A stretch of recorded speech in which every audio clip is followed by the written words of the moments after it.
Oh my god, my hair.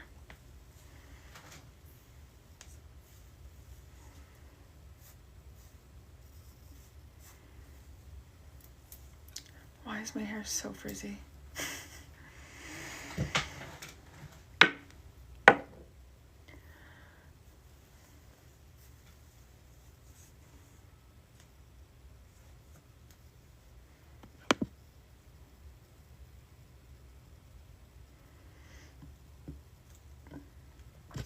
Let me get my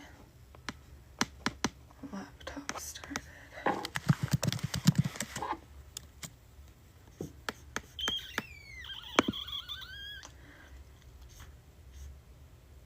We're gonna do some readings on here, guys.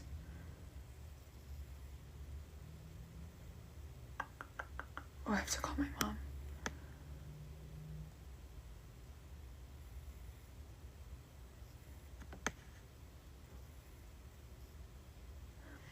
Why is my laptop not working? Hold on. Guys, I feel like there's a cat hair like really far in the back of my throat.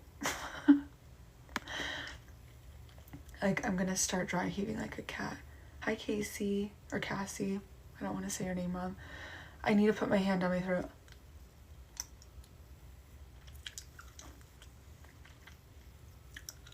I literally feel like there's a fucking hair.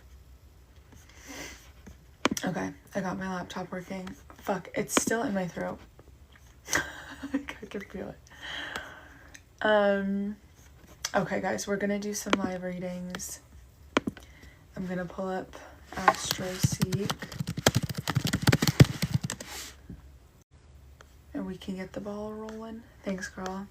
I appreciate it. I have not been live in so long. Oh, Jesus. I might have to, hold on.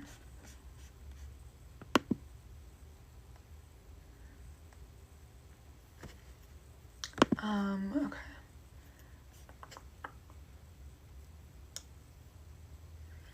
I always feel like this is a bad time to go live too, like, because people are at work. But what, like, the best time to go live is like 10, 11 p.m. And I always like wait till that time and then I'm so tired. And these days I'm like I want to get in bed by 10 p.m. sort of person. I know I say this every single time, but I'm gonna try to start coming on here more consistently. That way we can do these more often. I usually just get in bouts of busyness with orders and then I have to prioritize those, and then this is like I come on here when I'm able to spend more time doing that. Okay, I got the hair out of my mouth. It made its way up. Literally so gross. Sorry. Hello, Amy. Let's see.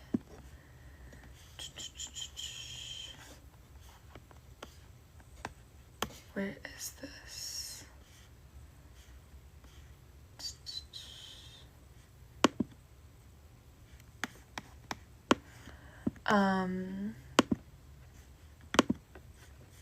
Sorry, I have my laptop behind my phone. That's what I'm looking at.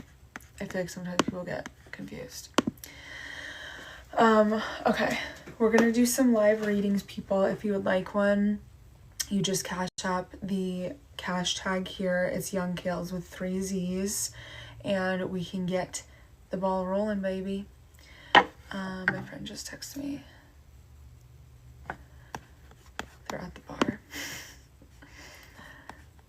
on a Wednesday before 3 p.m.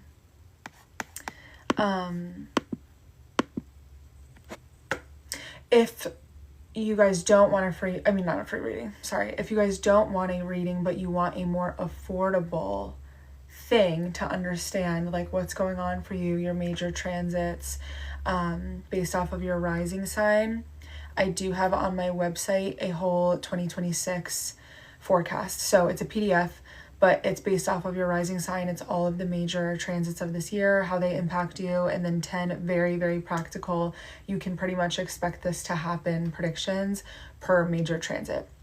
For a birth chart reading, like a full-fledged birth chart reading, it's $5.55. I have that on my website, and it's an entire full natal chart reading with your human design explained to you as well in correlation to your birth chart reading. And then there is a tarot and love oracle reading included in that as well. So it's like an all-encompassing you reading.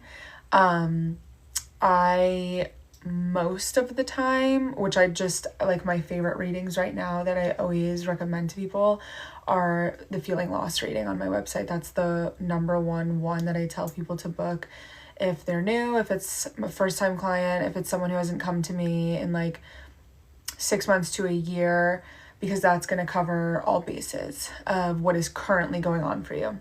So your birth chart reading is your life at birth and your life path and what your story pretty much looks like and entails in a very broad way. And then the transit readings is what's going on for you present day. You can also obviously look at the past. You can look at the future as well. But yes, for the more affordable, I have a lot more now this year passive offerings, meaning they're PDFs, they're downloadables, they're things that instantly get downloaded and are far more cheaper. So if you guys want to see some of that, I have it under my ebook section on my website. My website is kmoney.biz, KMONEY.biz, BIZ. And under the ebook section, there's a lot of reports. There is, I have like a May predictions PDF. I think that is right under $10. And then the big one that I've just been recommending to anyone who's like, I want to know what the hell is going on with me this year, is the 2026 forecast. And again, that's based off of your rising sign. So as long as you know your rising sign for sure, regardless of what degree it's at, that will give you the most like general and specific scope of the changes that are going to occur in your life this year, and the focus points, all of that good stuff. I actually might have to get off and then come back on here, guys, in a second, because my laptop, I might need to reset it to do these readings. So oh my god, Jade, I love. Wait, I need to screenshot that. That makes me so happy. Oh my god, I'm dead. Wait, did I get the date right? Because sometimes when I say a prediction for someone's pregnancy, it's not always like, sometimes I'll predict them to conceive like on a Jupiter moon transit or something, but then Jupiter will like go retrograde, and then it's like they don't get pregnant until the second time that it happens. Wait, I love that. That makes me so happy. Congratulations. I'm so happy for you. Oh, I wish what month did I give you the reading? Do you know? I usually remember like almost every reading. So I'm trying to think like, or what's your rising sign? That actually might help me more. I think you said November and I found out at the end of October. I love that. Last April. Okay. Last spring was very, very, very busy for me. Pisces rising. I probably recorded it at my kitchen. That was like that was my chosen workspace at the time. Should I just come on later and do readings? I feel like this is a bad time. I might pop back on soon. Maybe I'll do a 6 or a 7 p.m. Thank you, Mimi. I had to get 3 infusions, iron infusions. Oh, okay. Then I was definitely in my kitchen or in my bedroom. I had to do, well, we're doing mini readings in here, 6, 7. We're doing mini readings in here. So, happy to do one now, later. I'm probably going to come back on later anyways, but like, I didn't think until I turned this on that I was like, damn, everyone's at work. Like, what am I doing? Tea on celebrity and world news. Uranus just moved into Gemini. That's like one of the bigger things collectively that I need to turn my AC on. That is something that affects the collective at large. Also, guys, this iron problem I've been having is affecting me neurologically, so I like sound much stupider than I typically do. Like, I've noticed that I've been messing up my words more and like not able to identify my words. And thank you for saying that my hair looks nice. Hold on, I need to open my door.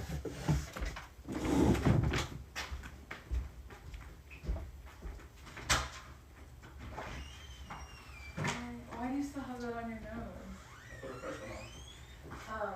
I'm on live right now. Is it 90 degrees outside? Mm-hmm. Oh my god. It feels really hot. Hold on, I can get off in a second. Keep going. Are you working from here? Or are you done? Put it down a little bit more. And stop streaming. Do you need anything? Nope.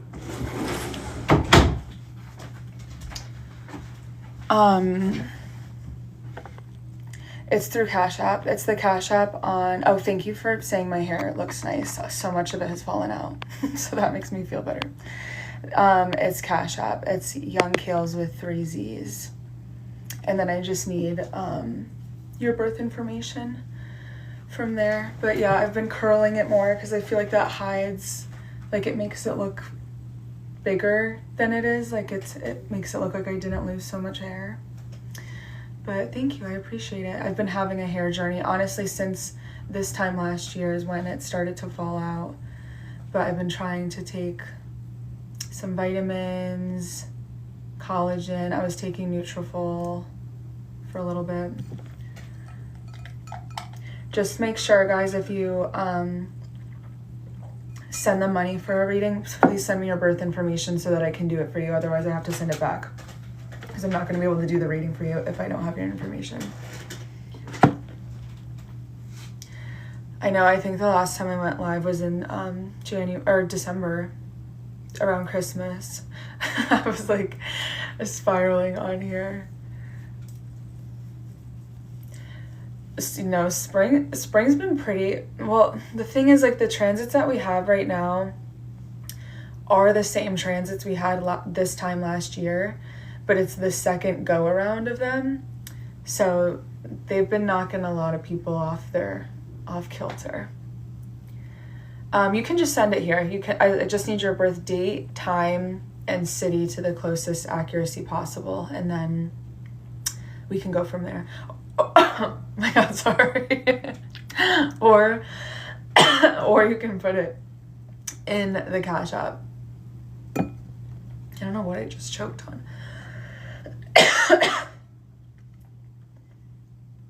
I am feeling better than I was. Not 100%, but definitely better than I was. Because I was thinking about it. I was sending an audio to my friend yesterday. Should I lower this a little bit? To my friend yesterday. And day to day, I guess I'm like feeling like, oh, not much has changed. I don't feel that much better. But I was thinking about how I felt in January and February, and I was having like really bad panic attacks every day. Like, I was literally pacing outside of my house, calling my mom nearly every day, having like existential anxiety, and that isn't happening anymore. So that's been a nice improvement for sure. The anxiety's definitely gotten better. I'm just very tired, that's all. I'm tired and I have low energy. But that, you know, is going to take some time to be rebuilt.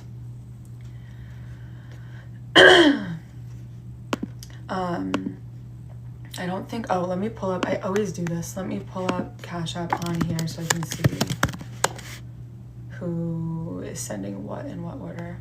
And again, guys, if you want a more affordable, like quicker option on my website, there's a PDF that is titled the 2026 predictions, and you just need to get it for your rising sign. As long as you know your rising sign, it will be accurate. Just make sure you get it for your rising sign and not your sun sign. You can get it for your sun sign, but they are written from the perspective of the whole sign house system. So the transits that I'm referring to are activated in particular areas of the chart, and that's going to help give you a better idea of what you're going through more specifically. Okay.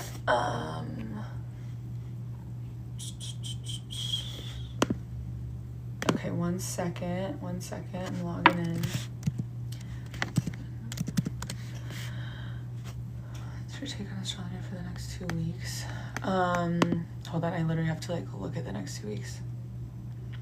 I haven't done a crazy amount of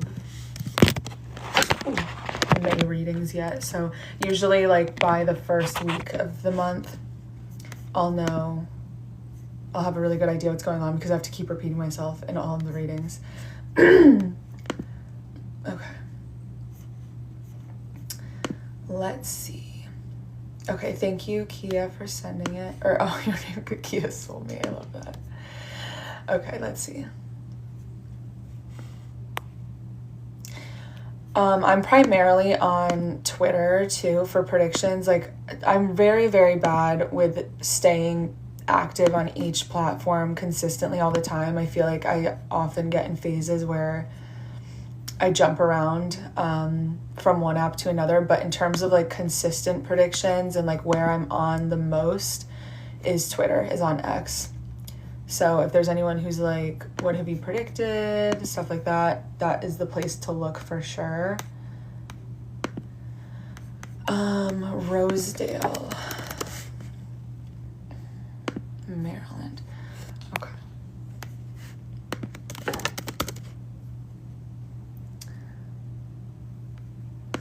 Rosedale, Maryland.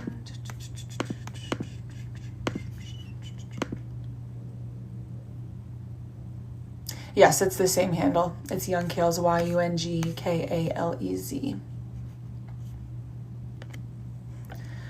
Okay, I'm reading right now for...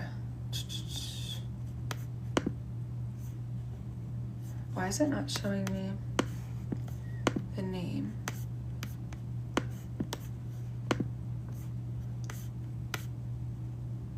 Okay, Jenna. I'm reading for Jenna.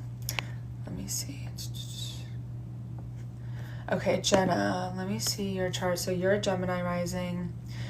Okay, so by default, this is already exciting for you because the transit we were just talking about with Uranus going into Gemini is going to affect you very particularly because you are a Gemini rising. So it's going through your first house. So your first house is you, your identity, who you are, what you look like. It's your physical body. It's your life path. So having Uranus now enter into this area of your chart, which it's going to be for quite a long time, 7 to 8 years, it brings a sense of unpredictability and a lot of unexpected pivots to your identity, to your life path, to your physical body, to your attributes, likely to the way that you experience your self-expression. So this isn't entirely new. Like, you got a little bit of a sneak peek of this last year because Uranus initially entered Gemini last July and then it went retrograde into the fall. So you kind of got a little bit of a preview of what that's going to look like more permanently over the next 7 to 8 years, but it brings a lot of disruption here. So because this is things that have to do with like who you are as an individual, naturally it's going to affect your relationships because it's in an opposition to your 7th house of the people closest to you. So the natural cause and effect is that you're likely going to step into a period of more authenticity, figuring out who you are, what you actually like, what is real to you, what you genuinely want to do in this lifetime, like the way that you want to carry yourself. And that can sometimes cause rifts or breakups or even like unexpected connections with people in your life, for better or for worse.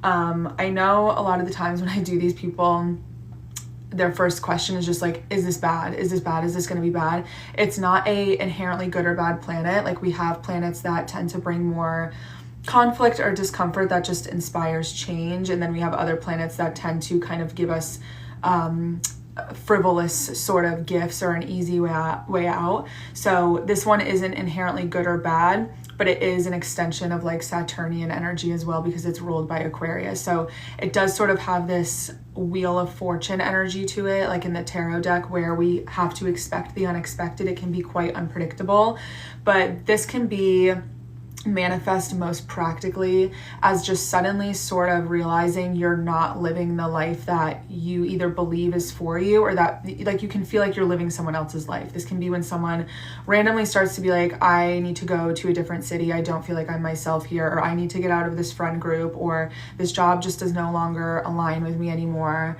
Riley, yeah, if you booked a reading and you forgot to put your birth info, just email me, or you can message me on here. So it brings a sense of unpredictability. Now, the reason that this is more personal to you too, like not only is it in your first house of identity, but it's sort of reassuring that same concept as we get closer to it moving into Gemini, because it's going to square your sun. So your sun is also an extension of your identity, who you are, what you look like. Think of it as your personal brand. Your sun is in your career sector, so this very like authentic but unexpected, maybe shaking the table change is likely to be something that, yes, is because you as an individual are changing, but then that major shift comes from the fact that it's bleeding into your career, or it's just something that people can see about you very, very publicly.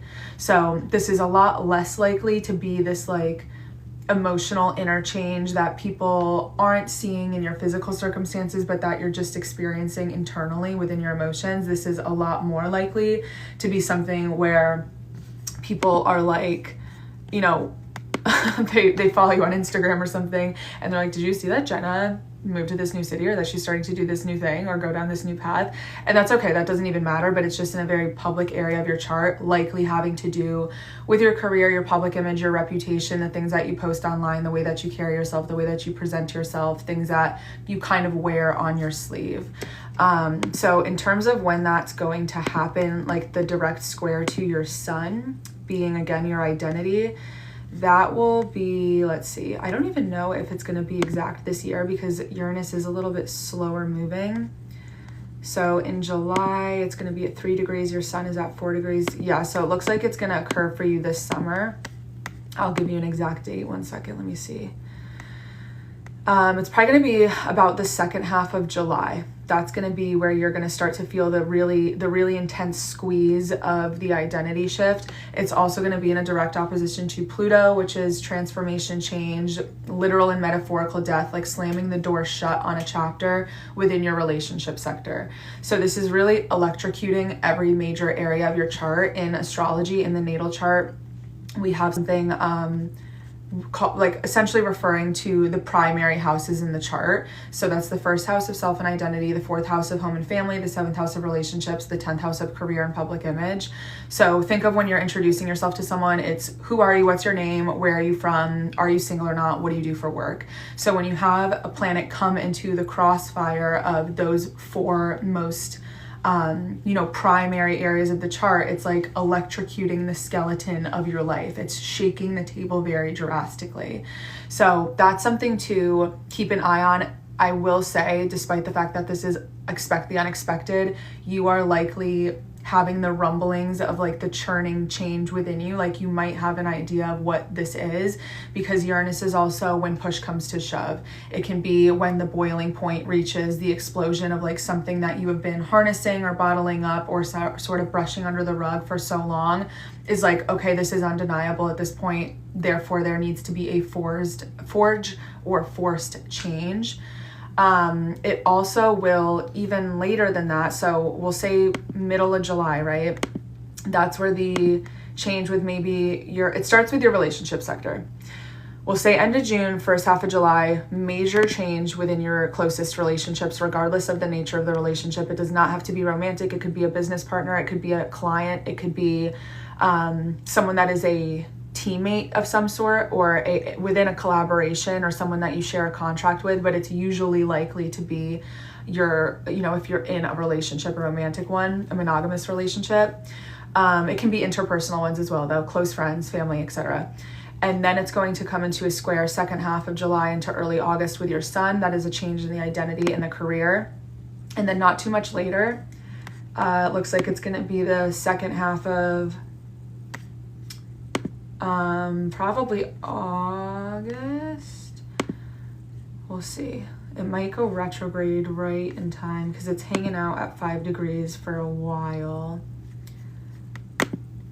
Let's see. Also, guys, these lives are recorded, so they are posted on YouTube after so that you can watch them back, because I know that it's a lot of information to absorb. So you can refer to them later. So it's actually not going to come into Mars with you this year. It will next year.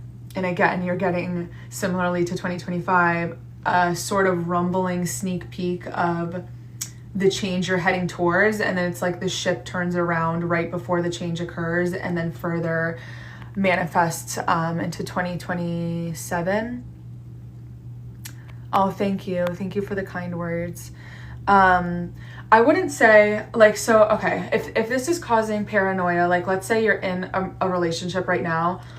If you are happy in a relationship and there's no detection of, like, a major issue that is being avoided and there's, like, not an elephant in the room, this isn't me saying, like, oh, be careful, because at the end of July, you're going to be single. Like, I'm not threatening you with this, like, looming undeniable ending in your relationship. I know that that's likely the first thing your mind goes to. However, I will say, if it's something where you know there's like 3 or 4 major issues that constantly never reach a solution, and it's like been going on for the entirety of your relationship, this might be that summer where, let's say, an external circumstance like a job change or something happening in your family, or maybe a decision to move, creates like an undeniable need to confront the thing within the relationship.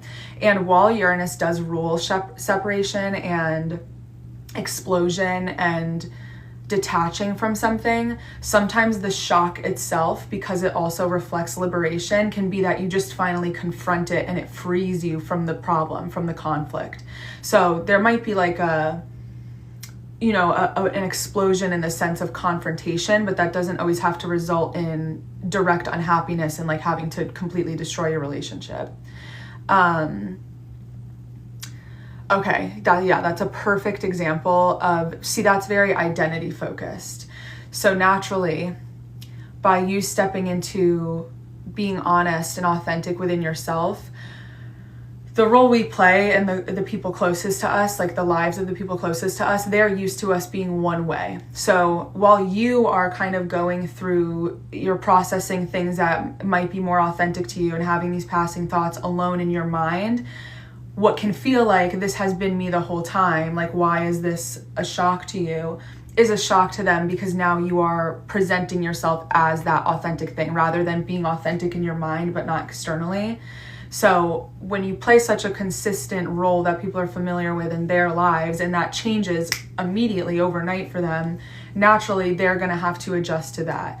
And I do think people deserve grace for that, because, if someone you were super close with woke up on like a random Tuesday and told you they were someone totally different than they were, you'd have to be like, okay, let me like process this a little bit. So that discomfort is likely going to be, I feel liberated now within my own identity. This is causing discomfort in those around me because it's just unfamiliar. And that's the shock factor that usually comes with it.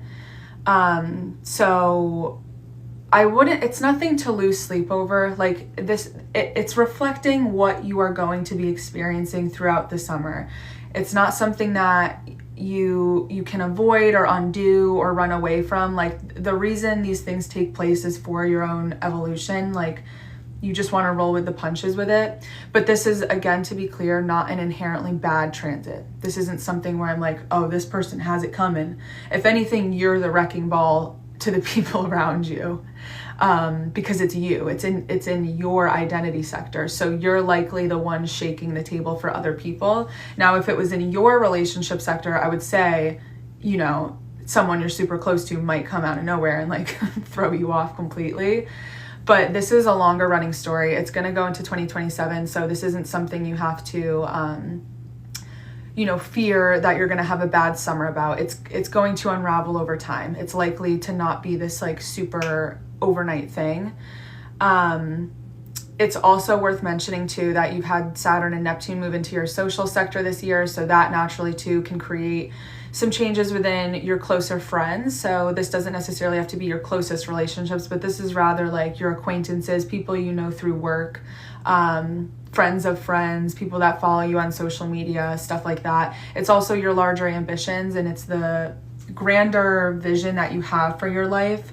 So as you're stepping into this new chapter of your identity, you might start to recalibrate and revisit the drawing board with the fact that maybe your plan that you had 5 years ago for yourself isn't the same plan anymore, and that's okay. But having patience and open-mindedness with what that's going to look like now moving forward. The nodes, as well as we get into early fall, are going to start to move into your 3rd house and 9th house, and that is similarly the axis of like everything you've been familiar with up until this point in your life versus everything you're unfamiliar with. That's uncharted territory, but worth exploring for your own personal evolution. It also does have to do with education and knowledge, belief systems. There's a lot of different ways that this can manifest. Like, had you not provided me the context that you did, sometimes this is people going back to school. Maybe they go backpacking through Europe. Maybe they find a mentor or someone that's like a spiritual leader for them, or they start to explore religious options, things like that. So it does kind of function on the axis of belief, perspective, but those are the umbrella themes of what is essentially personal philosophy based off of lived experience. So as we get into, let's say as a blanket statement that this summer is gonna shake things up for you because you're learning how to take the training wheels off with who you are authentically. And naturally that's gonna push you into an 18-month chapter as we get into early fall. So that's gonna take us into the first half of, or the very end of 2027 into early 2028 of you likely doing things you've never done before, going places you've never gone before, seeing things, people, experiences that are just totally out of your wheelhouse, but are now coming onto your path because that's just what's worth exploring currently. And naturally you're having the South Node, which is reflecting what you're supposed to be letting go of and creating distance with, in the area of your life that reflects everything you're very familiar with. So this is like the philosophy that you grew up with. This is the way that you were raised. This is your childhood friends, your neighbors, your hometown, and all of those things that are good in their own right as well. It's not to say one is right or one is wrong or one is good and one is bad, but rather that this particular timing for the next year and a half is reflecting that it's time to go elsewhere and find yourself elsewhere and explore elsewhere and not have such a tight, firm grasp on everything that you've always known, kind of releasing that to make room for your own beliefs, your own perspectives based off of your lived experience and not what was taught to you based off of the experience of your parents, your babysitter, the adults around you, your aunts, your uncles, all those extended characters that sort of guide us in our childhood and early adolescence. Oh, I hope you liked it. Wait, what is your rising sign? I want to know which one you got. I really liked writing those. Those were fun for me. It's exciting. I think I wrote them in November or December. So it always gives me like a nice sneak peek of what the next year ahead looks like. But let me see. Jenna, that's pretty much what I have for you. The majority of what you have going on in terms of like the bigger overarching things. But I'm excited for you. There might be some growing pains, I'll say that, but not any that aren't worth it in terms of feeling like you're living a life that actually belongs to you. The Virgo rise. If I have to give you an answer, I'll say like August or September, because the South Node moves out of Virgo. And I think that's kind of what's been beating everyone's ass. And I'm laughing because I'm there with you. I have a Virgo moon. And literally, it has just been one thing after another. I feel like for like months now. So I understand the suffering. But the nodes are going to move. You're welcome. I hope that was helpful for you. And this will be on YouTube for you later. They're going to move into Leo and Aquarius. So I can't even laugh that hard because I have so many more Leo and Aquarius placements than I do Virgo, so it's actually not funny at all, for me, at least. I'm interested to see what that looks like. Saturn, what, do you have Saturn natally in Aries? Because I do, so I feel that I'm getting close to my Saturn return, like very close. I'm not having it exact this year, but I might as well be. It's going to be exact for me next year. Okay, well, we're in it together then. I have it in my 6th house. And, like, it's so textbook. Like, the health issues, the job readjustments, like, it's so literal for me. Do you feel like you've been having 8th house difficulties occurring for you? Yeah, that was the first thing I was going to say. I was going to be like, are you broke? it happens. But the thing, like, that's the thing about Saturn transits though, like by the end of it, you're gonna know how to never be in this position again. So that's what's good. Congrats on completing the Saturn return. What degree do you have it at, if you don't mind me asking? Because I want to know if it's gonna retrograde for you. Like my friend has hers at, I believe 14 degrees. So she's having her Saturn return. She's having 3 passes of it. And I'm like, oh my God, dude. I think I'm only getting 1 pass. I think, I don't want to speak too confidently, but I think it only goes over mine once next spring. If anybody else wants a reading, it's just to the cash tag. It's on Cash App on the banner. It's Young Kales with 3 Z's. And I just need birth time information, birth time, city, and date to the closest accuracy possible. And then we can go from there. Okay, I just saw someone, give me 1 second. I saw someone do it through my website. Let me see. I forgot I have it on there.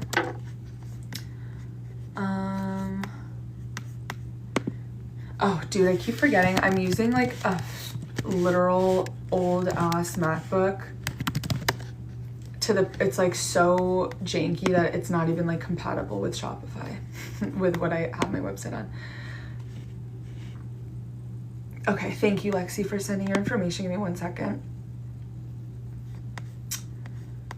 Let me pull up your stuff.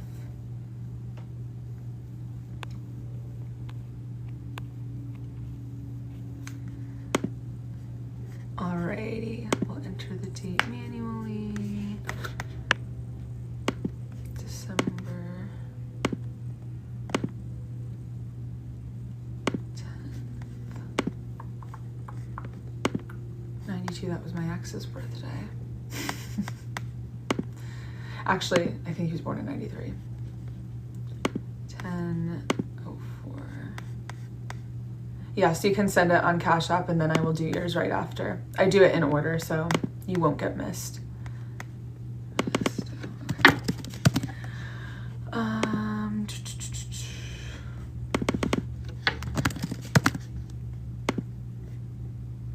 I opened my front door for 2 seconds and it literally felt like it was 90 degrees and now I'm freezing in here. Okay, let me double check. December 10th, 1992, 10:04 p.m. So California. Cool. Okay, let's see. Oh, you're a Leo rising, my girl. Okay. Let me pull this back to present day. We have it in July, except for July. I feel like I've been looking at so many Leo rising charts lately. I looked at one yesterday. If anyone knows Kat Tinsley, I did an episode for her podcast yesterday. She was a Leo rising. A lot of the celebrities are a Leo rising. So I'm familiar with what's going on for you. Okay, so biggest thing worth mentioning, we'll talk about like the transits that are currently happening, but like you are going to be more of a main character as we get into the early fall and then through 2027 because of the same thing I was just telling the other person, which is that you're having the South Node go through your first house of self and identity, who you are, what you look like, you as an individual, your life path. So the nodes aren't planets. They're mathematical markers in the sky that stay in a sign collectively for everybody across the board for around 18 months. So while they're in the same sign collectively for everybody at a time, they're activating different areas of the natal chart depending on your birth information, just like every other transit. So it's an 18-month cycle. It's about a year and a half. And they kind of have this sweeping effect where the North Node is sort of like a North Star. It's saying, this is what we want you to focus on. This is the direction you should be going in. You're kind of encouraged and sometimes experience like an obsession in the area of life that it's currently going through for those 18 months. So think of like when you get lost, like with a compass, you want to look for the North Star. That's the direction where when you get off track, you want to head in that way. The South Node kind of reflects what you want to let go of. And again, it's not because it's inherently bad. across the board, but rather because it's like, okay, you've conquered this, you know how to do this, you don't need to be focusing on this right now. Focus on the opposite side of the chart where the North Node is. They're always going to be directly opposite one another. So oppositions call for a need for balance, and when you have them in particular areas of the chart, you're going to have them in sister signs that which have a lot of similarities but a lot of opposite traits as well. And the goal is to balance them. So a metaphor we can use or an analogy would be like you're on one side of a lake and you know that the like beautiful oasis is on the other side of the lake, and maybe you just have this little dingy boat and you're like, oh my God, this is going to be such a trek. This is going to be so uncomfortable and daunting and scary. How am I going to even get to the other side of it? But within that journey, and then once you arrive to that destination, it's like, okay, that was very intimidating, but it was worth it. And even though I thought I didn't want to come over here because it was going to be super uncomfortable, I'm very glad that I did. Worst case scenario where the North Node is transiting can be where you are just insatiable. Like it's like no matter what, you cannot get enough, you cannot do enough. Like sometimes if people have the North Node go through their romantic sector, they're just totally obsessed with like the wrong person when the goal is to learn about redefining like happiness and love. In your case, having it go through your 7th house of relationships might make you hyper focused on relationships. And again, that's regardless of the nature of the relationship. It does not have to be limited to romantic ones. It's usually people that you, to simplify it, are supposed to be on the same page as. So, you know, if you're signing a contract or something with someone, this is someone that you are agreeing to have liability to. If you are moving into an apartment with a roommate, this is someone that you are saying, okay, we are splitting the rent here.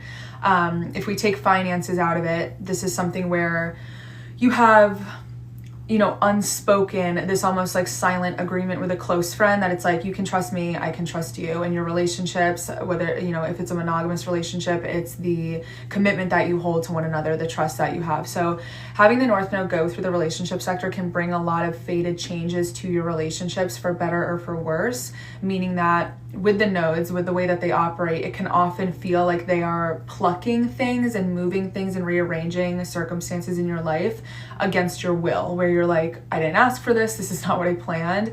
But that's the whole point of the nodes, is they sort of reroute you onto the trajectory that's pushing you in the ideal direction, even if you don't agree with that. You know, the way that we talk about God and spirit, you know, whatever you want to refer to higher power as, it's like you have to trust that these things are unfolding for you for a reason, rather than being like, this, we should be going by my plan, otherwise I'm not going to be happy. And having the North Node go through the relationship sector can lead you to a very fulfilling, fated relationship, whether that be romantic or not, just as much as it can lead to a lot of like separations and breakups with people that you never thought would leave your life. So this can be like, you know, a childhood best friend, you guys start going in different directions, and it doesn't always have to reflect this catastrophic, you know, distraught falling out with someone. It can be that a third party circumstance gets in the way. It can be that there's distance, one of you moves. It can be that someone has a more demanding job and now you're not able to, you know, have the same amount of intimacy that you've had previously. So you can expect a lot of shifts occurring in your closest relationships, and the opposition of that is the South Node going through the 1st house of you, your identity, who you are as an individual, rather than the role that you play in the unit of your relationships, meaning that this is one of those transits. I kind of love when people have this. I went through it 2 years ago, where there's almost like a piece in having to, it's a period where you start to be like, damn, maybe I'm the problem here. Like maybe I need to look in the mirror, because the South Node is essentially saying, this is the area that needs to be shed. There is fat that needs to be trimmed here and removed because it can no longer come with you on your path.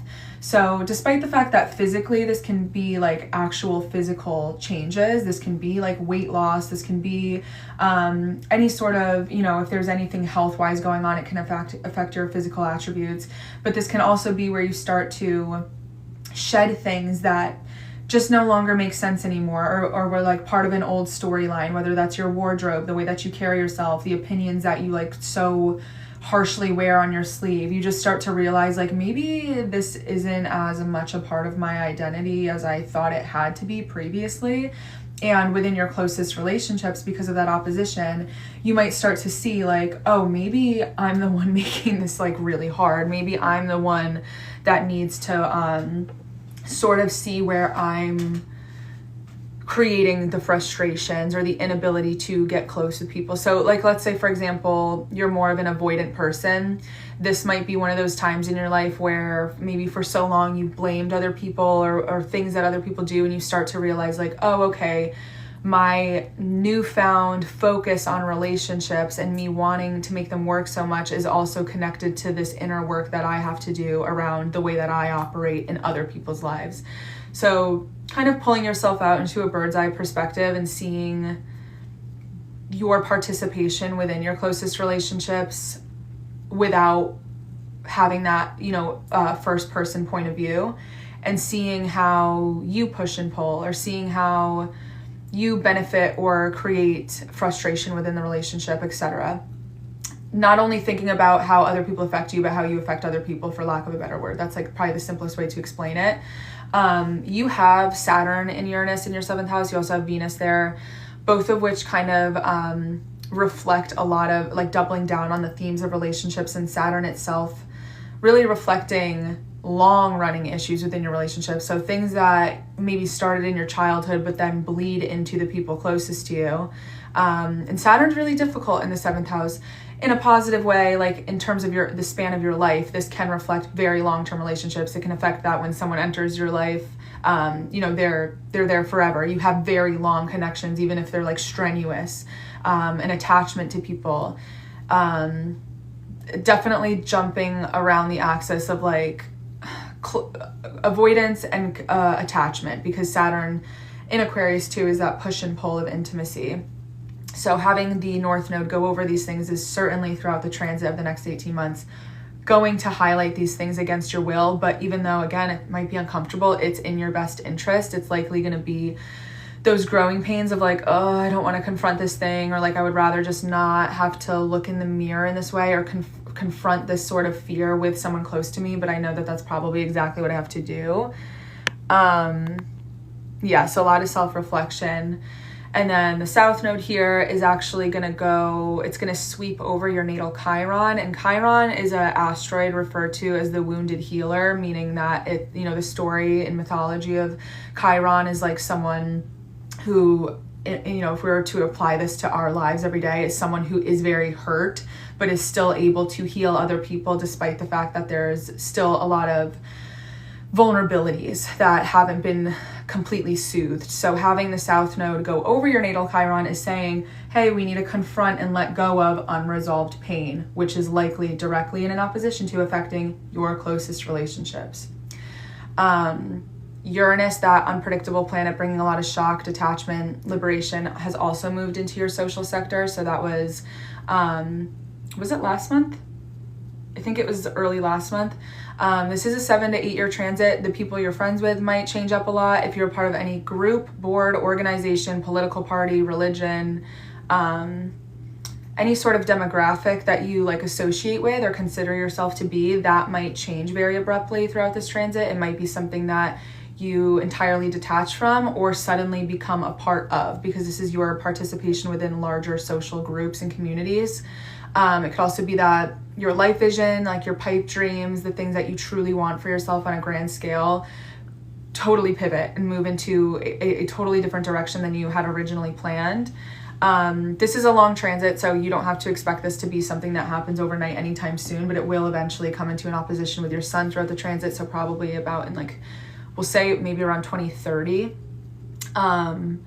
What else do we have? Jupiter is also going to be going through your first house. So despite the fact that there's things you need to let go of within the identity, you might simultaneously have a lot of attention on you or a lot of spiritual growth occurring, because Jupiter tends to give us blessings and abundance via wisdom that is gained through lived experience. So you might have some spiritual awakenings, or just what feels like a rapid expansion of your perspective and open-mindedness, likely due to the changes that are occurring in your relationship sector, where I would argue that by the end of next summer, despite the fact that the South Node will still be in your first house, you might not be as recognizable in terms of the beliefs or the attachment style or the way that you operate in relationships now. That will likely look very different as we get into next year, because of how much rapid change and experience you're going to be gaining through the people closest to you this year.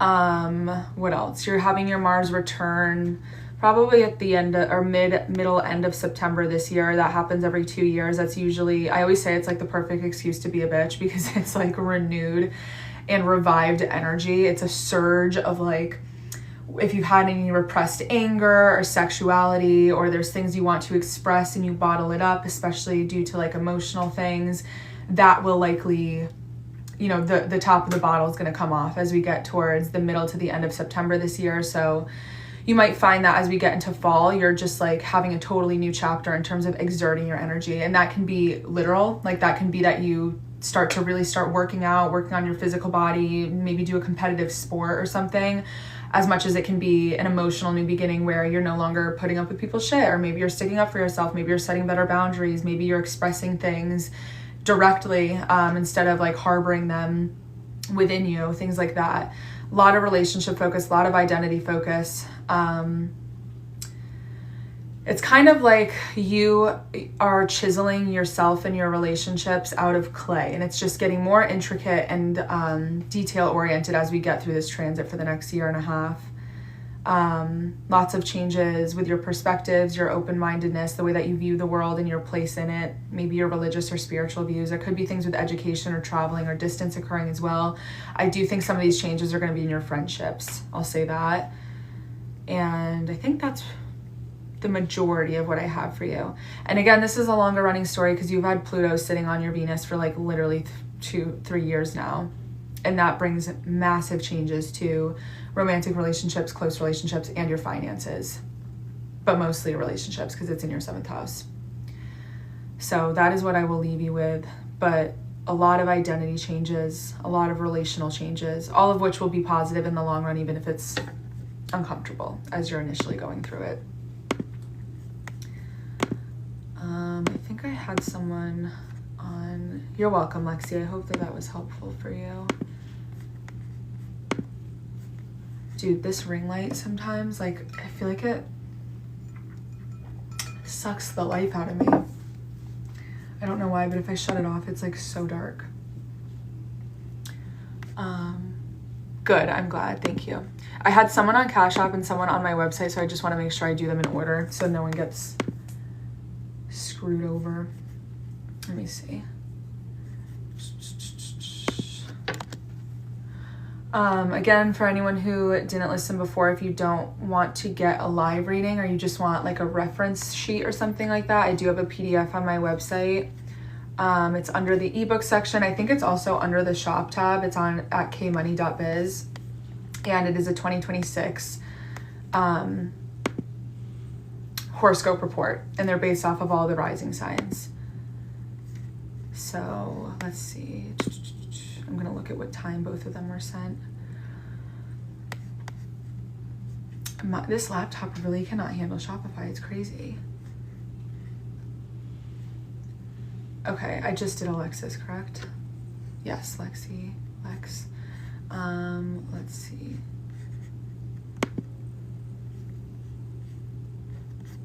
That was at...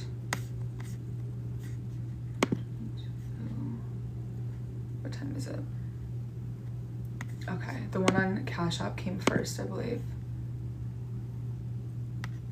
Yes. Okay, so Ariana, I'm about to read for you. And then Sophia, Golden Girl, are you Sophia, right? Did I do a live reading for you like a year ago on here? Because I feel like I recognize your name, unless you got a different reading. But I think this is you've gotten one, correct? Unless I'm like going crazy and you just have the same name as someone else. Okay, Ariana, March 7th.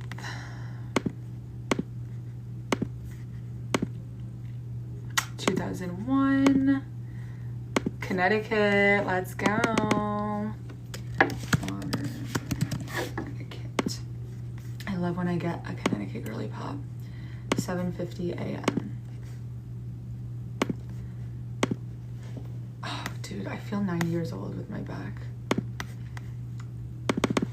CT Baddies rise up. I haven't been home in so long. I need to go home soon. I'm probably in June. Okay, and then I have Sophia, or Sophia. I hope I'm not saying your name incorrectly. I'm assuming it's Sophia. March 7th, 2001, Waterbury, CT, 7:50 a.m. Okay, let's see.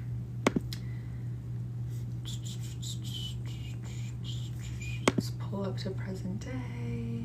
Oh, we have an Aries rising in the chat. Okay. Okay, so you're another one that is like main character to some degree, and I'm sure that you know that with hearing all the Aries chatter. It's like Sophia, you did it right, just you, Katie. Okay, yeah, I was gonna say I didn't want to say it incorrectly. Okay, wait, sorry, I just lost my train of thought. Okay, Ariana. You got a little preview last year because same idea. Saturn and Neptune moved into Aries earlier last year. I think Neptune maybe end of February or beginning of March, and then Saturn wasn't too far after that. So Neptune is very dreamy. It's very spiritual. It's artistic. It has this sort of esoteric energy to it. So it's everything that we can't see or touch tangibly, but that we know is real because we're experiencing it internally. So this is your psychology, your mental health. This is illness, addiction, escapism, heartbreak, grief, love, romanticizing things. It's the feelings that we're experiencing internally that can't necessarily be measured or quantifiable. And even in explaining Neptune, the descriptors of Neptune itself like kind of slip between your fingers the more you try to legitimize it as a tangible thing, because it's just not. So it also rules things that are airborne, that like we can't see, we can't hold it in our hand. It's this sort of like, imagine like a mist that sort of just fills any container that it's essentially put into, and it kind of blinds you, or it clouds your vision to see things clearly. It likes to blur the boundaries of things. It tends to soften the edges of things. Think of like when you are just starting to get tipsy and everything starts to glow and get warmer and feel a little softened, but you know that you're not essentially seeing things as directly and clearly as you would if you were sober. That is very much Neptune's influence. So it has that sort of spiritual escapist nature to it, but it also does rule the darker parts of deception and lack of, functioning in reality, and lack of clarity and confusion and disorienting energy when it comes to running away from things, secrets, infidelity, not even realizing that you're maybe being different or feeling different or going through something. It's depression, it's loneliness, it's solitude, it's isolation, but it's also a spiritual awakening, it's belief, it's faith, it's all of that. And then Saturn is quite opposite in the sense that it's very black and white. It's structured, it's cold. It doesn't care about emotions, it doesn't care about feelings at all. It cares about following the rules, it cares about systems, it cares about mechanics. Saturn, the way that I always describe, if I were to like give you a person to imagine so that you understand the descriptors of the planet, Neptune is like a really creative, like pothead, angsty teen that is like, questioning society, going with the vibes, doesn't really care about having a plan, is saying all these sort of woo-woo things, and very, very emotional decision maker. Whereas Saturn is this sort of like militant, retired veteran grandfather that is very cold and doesn't, maybe isn't very affectionate with you, but teaches you about respect and following the rules and not cutting corners and doing things the hard way. So two very different expressions of totally different energies. So there can be this contradictory feeling with having both of them so close together in the sky, and both of them in which are entered into your first house of self-identity, who you are and what you look like, because you're having the influence of Neptune, which when it enters the first house can really create identity loss or an identity crisis of like, oh wait, hold on, it's making me do that thing, that puzzle piece thing. Sorry, it was it's giving me the little test. It can bring, my brother's actually a triple Aries, so he's an Aries sun, moon, and rising, and his experience with this was he had like some psychological stuff come up. It can bring up like a mental health sort of clouding of the vision where you start to lose yourself within your thoughts, or paranoias, or deeper fears, insecurities. A lot of it is subconscious things that come up and cloud your ability to see things through the lens of reality. It can also be when someone maybe is having like the best time of their life, but they're not realizing that they're walking like straight into maybe like a cult sort of group, or maybe like a relationship that is totally pulling the wool over their eyes. And it's one of those things where everyone around you might be like, dude, like, you're not being yourself, or why are you experiencing these things, or you're not acting the way that you typically do. And this isn't inherently a bad thing either. Like, you can also argue that this introduces an experimental period of finding yourself. Like, perhaps you've never lost yourself, and this is just you figuring out who you are for the first time. You were also younger, so this is like it's not like you're 40 going through this transit. But there can be what feels like just a totally no bounds, open territory exploration of kind of throwing everything at the wall with what you believe in, who you are, and just kind of seeing what sticks. What you want to be careful of, though, is that, in certain circumstances and in certain relationships, like, things might stick, but that doesn't always mean that they are right for you or healthy for you or authentic to you, just because they make sense to you and feel right in the moment. Especially because Neptune is so subconscious. I use tropical astrology. I do study Vedic astrology, but I don't currently offer it in my services. Because I just lost my train of thought.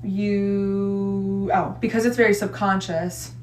If you don't have a clear understanding of why you feel the way that you do, or why you're attracted to the things that you are, or why you want the things that you want, if you don't have a clear compass of understanding where those things are rooted from within yourself, you're going to accidentally keep searching and confirming them in the world around you, and you might not make sense of it until damage has been done, or until it's too late. And so the combination of now Saturn being here is Saturn often introduces like a growth spurt to the identity. Sometimes it feels like the hammer's coming down on you, and it's like you can't catch a break, and it's just one difficult circumstance after another. I've seen a Saturn go through the first house for people, and it's like as soon as it gets there, for the span of the transit, which is usually 3 years, they go through a breakup, they lose their living situation, they have to drop out of school, they lose their job. Like, it literally is like they are getting punched into the ground. And that's not to say that you're going to have like a losing streak of any kind, but usually it's where God, spirit, the universe, whatever you believe in, starts to hunker down on removing comfort from your life in order to create a stronger version of you that would not be able to be forged had you not been introduced to newfound hardship. So Saturn, the unfortunate thing with Saturn and why everybody's afraid of the planet is because it usually likes to drag you to hell and back to teach you a lesson. It likes to force you to not cut corners and find the easy way out, and sort of like keep brushing yourself off after every time you fall, to stand up and prove to yourself that you're going to be able to get through something.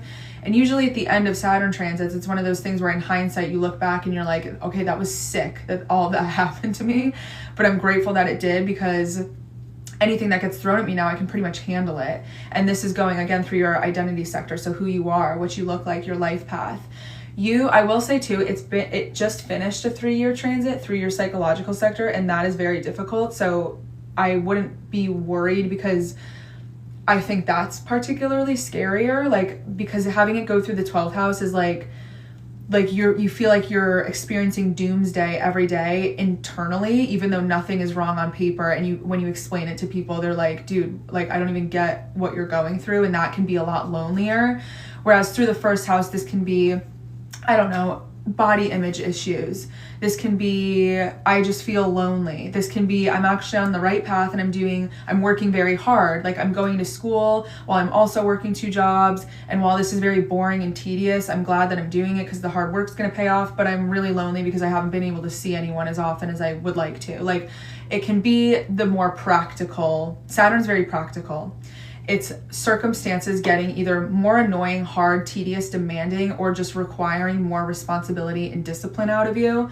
So even if nothing changes on paper, let's say like these massive life changes don't occur for you right now, you might just find that you're like, okay, I guess if I want what I really want in life, I'm gonna have to work for it. Like, I'm gonna have to try a little bit harder, or I'm going to have to allocate more time towards it, or I'm going to have more patience, that this isn't like, going to be an overnight success sort of thing. I think that's one of the bigger lessons of Saturn through the first house, is being patient with yourself and knowing that, good things are worth waiting for and working towards. And that if something doesn't require much work or patience, it might be like, you know, glimmery and nice and celebratory for a second, but it's not sustainable or rewarding over time. Saturn really reflects delayed gratification over instant gratification. So you have this transit for the next 3 years. It might feel like a boring 3 years. Of course, you're going to have fun days within those 3 years. It's not going to be like that every day. But this is going to be one of those periods in your life where once we get to 2029, 2030, you're going to be like, thank God I was working at that stuff for this long, because now look at everything I have, everything that you've earned rather than just attained through, you know, easier avenues. Neptune, again, being in the mix of this, is a much longer transit. It's usually going to stay in a sign for about 12 to 14 years. And that has similarly been in your psychological sector since like 2012, 2013. Really not an easy transit either. So you've likely had an upsweep for over the last decade of a lot of psychological getting lost and found again. There could have been themes around addiction or escapism or running away or being avoidant or just feeling very lonely, maybe isolating yourself intentionally, things around mental health, beliefs, religion, being like off the grid, literally or metaphorically, feeling far removed from society, feeling like you are experiencing the world from the outside looking in, like all of that. Yeah, running away is like literally, that is such a black and white example. Like Neptune going through the 12th house is like, I'm unhappy in my brain, so I'm going to try to escape physically in an attempt to fix this, and then being like, oh, I am just always in my, like, I can't run away from myself. Like that is very much Neptune. And Neptune, especially in Pisces, it makes me think of that meme of is it like an ant or something with the knapsack? And like he just looks very distraught and upset. Like that's the sort of Piscean energy that everyone's been dealing with. But having that in your psychological sector on top of that, like, yeah, that's not very easy. Oh, interesting. Wait, when did you enlist in the military? Was that over? I wonder if that was when Saturn was there. Was that over since 2023 at all? Okay, earlier than that. 2019, it was probably conjunct your sun at the time, and that's your identity, your career. It's like, and it was in a square to your Mars, which is the military war, self-defense protection, and it's in your global sector, like foreign relations, things like that. That's so interesting. 2023 was the worst year of that was when it first moved into your mental health sector, and it squared your Jupiter. Jupiter is like your mental health, your faith, your ability to like be open-minded about the world. So Saturn coming into contact with Jupiter is like taking a typically open-minded person and like suddenly imprisoning them within, you know, 4 walls where they're suddenly like, how was I ever happy? How was I ever optimistic? Like things like that. I'm glad you're out of that though. That's good. See, that's why I'm saying like, I'm not even worried about you having these planets now in your first house, because you've kind of got the fruits of your labor from doing all the mental like strenuous work over the last decade, and now it's just things that are maybe more circumstantial and practical. But if you can conquer the mental stuff, I would think that that's not nearly as daunting. And then it'll move into your second house after that. Like, you know, it's all a cohesive story. It's not like an isolated circumstance. As far as other stuff you have going on, you have Jupiter moving into your 5th house this summer. You'll have that for about a year into next summer. That's super exciting for love, sex, romance. If you want children or you're interested in conceiving or growing a family, that is a perfect conception window. If you don't want that, you just need to be careful because you do have a pregnancy transit in the middle of that year. And you'll probably have it 2 or 3 times because it's going to retrograde. If it's not anything having to do with fertility or reproduction, sometimes this can be moving. It can be moving overseas, far away. It can be traveling or having like a temporary living situation that might be in like a different city or something like that. Traveling for fun, traveling for work. It can bring new romantic connections in. If you're already in a romantic connection, this can be reintroducing fun and the frivolous nature of dating. Yes, if you want to get a reading, you either just have to pay, you can just pay the cash app that's on the banner. It's the easiest way to do it. And then once I get to you, I'll just ask for your birth information. But you'll have a good year of that. Also, really big creative period for like hobbies. So anything that you like doing for the sole purpose of having fun, This area does also rule like entrepreneurship and self-employment, but it talks about frivolous, like childlike joy that doesn't have to have any other purpose than just bringing happiness to your life. So if you have any sort of hobbies, or you're looking to, I guess, make an effort to start something in your life that's just for the sake of like dopamine, that is available to you as we get into summer this year into next year. The nodes will be moving into your 5th and 11th house. So yeah, same idea, that you might be releasing old beliefs or ways of doing things within your romantic or creative sector. And you'll likely actually step into a new friend group, or just have like a new network of people around you. Or maybe there's something that's opening the floodgates to being booked and busy socially, like saying yes to more things, more invitations. Okay, I like that this is like right on par for you. So I'll say, regardless of what the LLC is, having the North Node go through your 11th house is incredible for like social media marketing, or I guess my advice for you is that whatever you plan on doing, whether you just got the LLC now and you're not even working on it anytime soon or something like that, you want to utilize other people's support in building whatever you're trying to build. This is not the time to bootstrap and do everything completely on your own.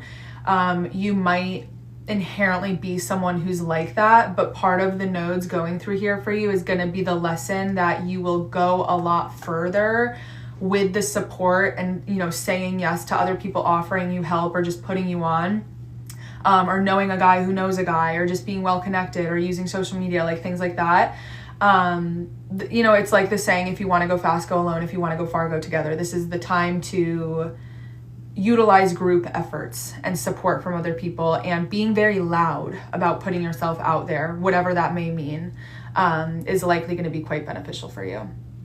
But I think that kind of covers it all.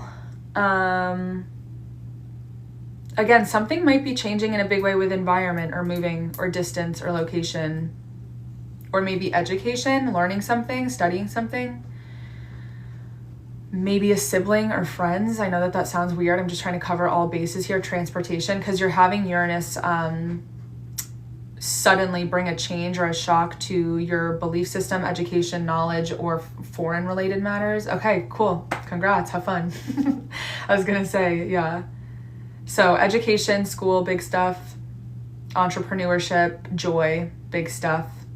And then ironically, these are such frivolous, fun, exciting, celebratory things. You have a tougher planet going through your first house. So you might have a funny contradiction here of like the hardest thing for you right now might be embracing simply enjoying yourself without complicating it or having to make it harder than it is.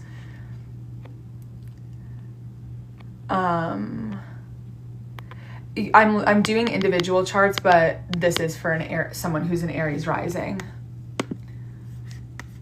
I think we had Sophia, right? And I hope that was helpful for you. Let me mark that. I got Alexis. Miss Alexis is done. Did Ariana? Yes. My Connecticut Giel.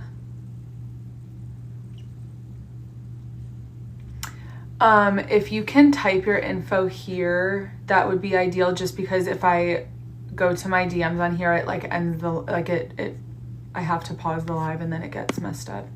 But if you like want to keep it private for whatever reason, I can do it. It's not a big deal.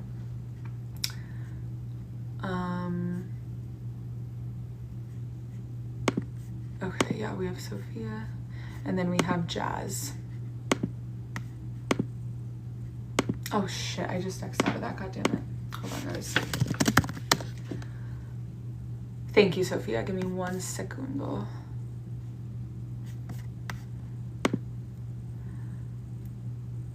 And thank you, Jazz. I might have to have you send it again. Oh my god, I love that we have Connecticut girls in the chat. I love it, I love it, I love it.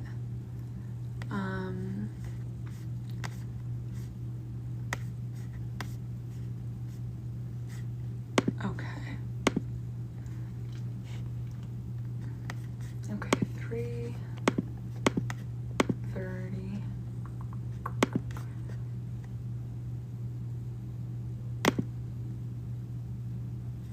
Oh, you have almost similar birthday. Midnight.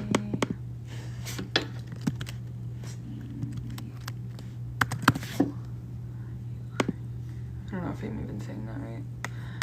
March 30th, 2001 at midnight.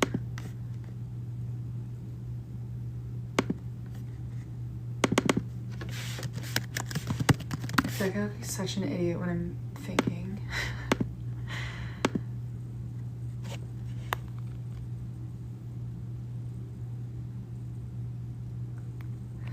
You can book any reading, a personal reading at kmoney.biz on my website, but also if you want like a PDF version, or like just based off of your rising sign, like a general idea, like when I'm just answering questions on here, if you go to my website at kmoney.biz, if you go under the ebook section, there's a 2026 forecast that's a PDF based off of your rising sign, and that will give you like all of your major transits for this year. my PayPal does not work right now. I just opened another one the other day. I don't even know if it's like usable. I'll check on that after for you. But right now I use Cash App. I could do Zelle. I don't know if that's even international though. I'm like unky with payment apps, I feel. I feel like I don't have Venmo. Everyone always asks for Venmo. I don't offer in person, but I'm also not opposed to it. Like if you are local, I wouldn't be super opposed to it, but like I've gotten invitations to do events and stuff before. It's usually that I just don't do that. Like I require the same price I have on my website, if not higher, and then like traveling, stuff like that. Okay, Sophia. Okay, Sophia, you are a Sagittarius rising. Hold on, let me take a sip of this coffee. I should have taken my Adderall today. Okay. You are a Sagittarius rising, so you're having the Saturn-Neptune conjunction in your 5th house this year. Or not just this year, but it came back into the area this year. Oh, I love it. Oh my God, I love that so many people like still to this day come through Teffy. She's from Coral Gables. She's from Miami. I'm in Tampa though. So Saturn and Neptune going through the 5th house again. You had a sneak peek of this last March, and February, March was the introduction to this. You got a little bit of a sneak peek of it for a few months, and then it went retrograde, went back into your 4th house of home, family, living situation, etc. So having Saturn and Neptune, Saturn for the last 3 years, Neptune for the last like 13 years, 14 years, going through the 4th house of your home, your family, your living situation, your private life, who you are behind closed doors, your emotional foundation, the emotional anchoring of your entire life, who you are at your very core, creates a lot of sometimes confusion, a lot of emotional lack of clarity. Similarly to how I was explaining it before, Neptune has this sort of blurring effect that can soften the edges to reality so much that they create disorientation in emotional decision making and the ability to just to see things practically and make sense of them. Neptune going through the 4th house, you were born in 2001. I'm trying to think, because oftentimes that's like, it can be loneliness, it can be depression, but there can also be things like if you lived with your parents or with family, it can be that they are the source of like addiction, confusion, escapism. One of them leaves, one of them goes away, one of them passes away, one of them is depressed. Maybe they're physically present but emotionally present or emotionally absent. Maybe they are the opposite. Maybe they're emotionally present but they're never home. There can be a lot of distance. There can be a lot of housing instability. Things going missing, not trusting the people you live with, the people you live with not trusting you. So your family's scattered and it's hard to see plan the future. Yeah, it's a complete lack of, it's like literally trying to drive in very, very thick fog. It's the inability to see beyond like just 5 feet in front of you. So it's disorienting because there's not much you can do beyond just the present moment and what you're feeling in the, in your present day. So I'm hoping that with its transition into your 5th house, that has cleared up for you to some degree in whatever way that manifests, because the 4th house is one of those primary houses. So it's nice to have such a confusing planet at the very least to leave that, because it's not electrocuting all those 4 very important areas of the chart anymore. Because while it was going through your home and family sector, it was hitting in your 1st house of self and identity. It was hitting into your 7th house of relationships. You also have a very crowded 1st and 7th house. So naturally, it was coming into harsh aspects with all of your planets, your Pluto, your Mars, your Chiron, your Jupiter, your moon, and then your ascendant, your descendant. I would assume at the beginning of that transit was probably one of the harder ones, because it came into contact with your moon, which is your mom, your living situation, your home, your family, your physical body. So this isn't, we'll talk about like collective stuff later. This is a personal reading. But having them move into your 5th house now, and Saturn too. So since 2023, Saturn has been kind of putting the pressure extra on the same area of your life, of your home, family, living situation, etc. When I had Saturn go through my 4th house, oh my God, it was awful. I had to move back in at home with my mom. I was so uncomfortable in the physical, like the actual house. The relationship with my mom was awful. I was so depressed. I was so lonely. I did not know how to deal with like the things I was feeling deep down. It just created so much discomfort in what's supposed to be your safe haven, your foundation. So I can assume that was probably difficult for you too, because naturally, again, Saturn squared, again, came into a very difficult placement or aspect, I should say, with all of your natal placements, which is like just one thing after another. It's like as soon as you stand up, you get knocked back down again in regards to the themes of whatever planet is being electrocuted. So having it now move into your 5th house, I'm a Scorpio rising, so everything that you go through, I went through like a year or so beforehand. Thank you, Morgan. Thank you, sweetheart. But having Saturn go through the 5th house, kind of like what I was just telling the last person, it makes you have to structure fun in your life. It's not saying you're not allowed to have fun or pleasure or joy in your life, but it's saying you need to take it seriously, meaning that you might quite literally need to schedule fun into your life, or you might need to even take a more structured approach to dating. There's like a lack of frivolous energy anymore when it comes to fun, dating, children, romance.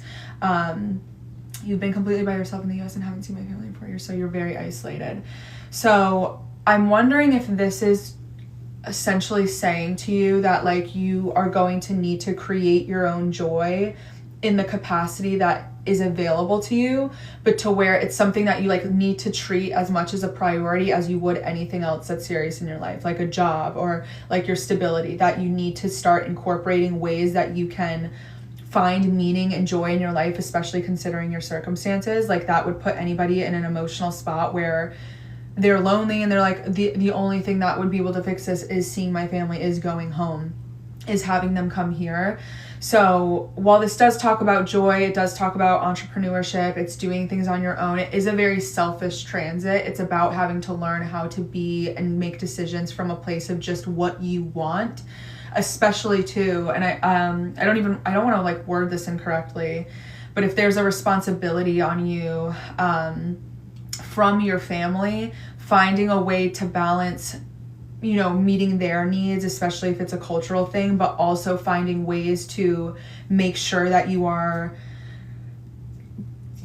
also living here as an individual in this lifetime and carving a piece for yourself that you get to enjoy, especially by playing such a high pressure role to the people closest to you.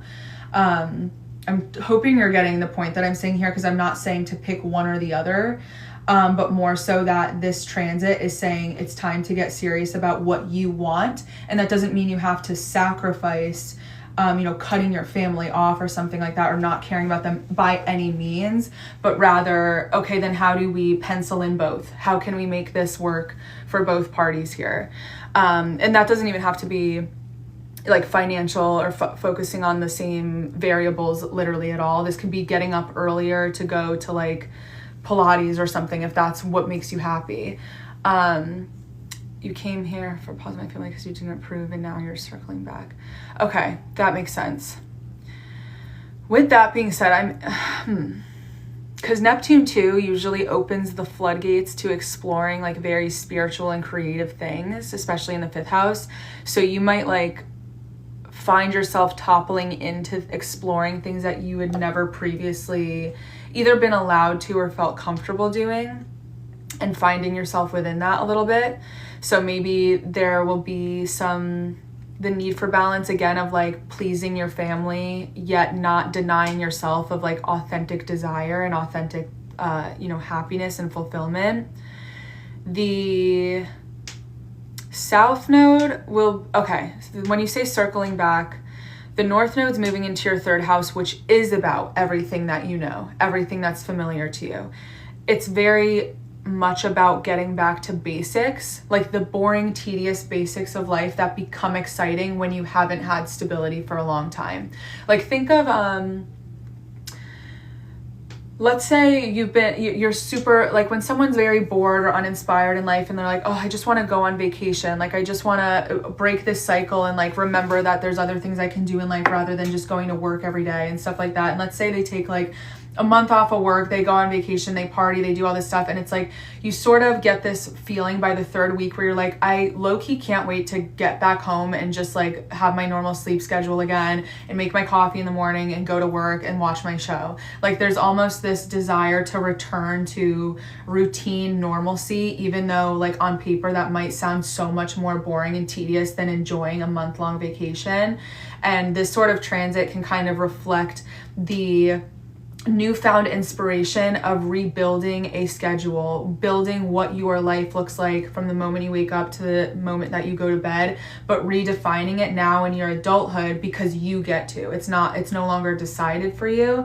Because the 3rd house, again, like in terms of astrologically what it represents, it's your early childhood, adolescence, and development within those areas of life. So when you're going through those ages, when you're really young and you're going through school, like we'll say public school, for example, a lot of the way that you're operating is shaped through your peers and through the adults around you and what they believe in, their ideologies being passed down to you because that's all you have. You can't define those things for yourself yet because you are just learning how to find your way in the world. And then once you become, a teenager, an adult, that's when you start to have that rebellious phase where you're like, wait a second, I don't agree with all this stuff. Like I want to decide what I want for myself because I'm seeing things firsthand in a way that's leading me to a different conclusion and what I believe. So, you're not a child anymore. These things aren't being put onto you. You're not a teenager anymore, so you're not in that rebellious phase. You're in this sort of like resettling, recentering, coming back to square one energy where it's like, how can the lesson here is find and carve out your own personal joy and pleasure. And how can I correlate that to the fact that I'm coming back to basics and building a foundation from the ground up based off of what I believe in, what I want my habits to be, based off of my value system and the things that are important to me. Because the 2nd house is that. It's nourishment, it's self-worth, it's values, it's what's important to you. And that leads to the 3rd house because your everyday actions and habits reflect what's important to you, reflect your values. So you'll be having a lot of focus on that. Not quite yet. It'll start at the end of August, beginning of September. We are having eclipses here too, so major endings and beginnings here, but that's an 18-month transit. So as we get into the 2nd half of this year and all through 2027, you'll be in that building period, I guess is basically the best way to explain it. And that doesn't have to be, thank you, Danny. So sweet. Thank you. That doesn't have to be something intimidating. Like you want to make fun out of it. And like you saying that sounds challenging alone, I feel like is a reflection of the Saturn through the 5th house where it's like, no, like this is supposed to be fun. Like this isn't something you don't have to be so stressed out about this stuff anymore. It's kind of what it's inviting you to view it as, to perceive it as. You've had Pluto hanging out in your 3rd house too since 2023. So once Saturn moved out of your home and family sector, Pluto moved into your 3rd house, which is like your perspectives and like your mindset, the thoughts and the storylines that loop in your head every single day. So whenever the foot kind of came off when the pressure moved into your 4th house of home, family, living situation, private life, all of that, your mindset started to change in a big way. Like maybe there was a complete new like cracking of the brain in terms of the way that you looked at things or what truth meant to you, or having to really end certain ideologies in your mind in order to have new beginnings in the way that you perceive things. I know that this is starting to sound word salady, but the 3rd house is how you communicate and how you think based off of the circumstances in your everyday environment and how your environment shapes you.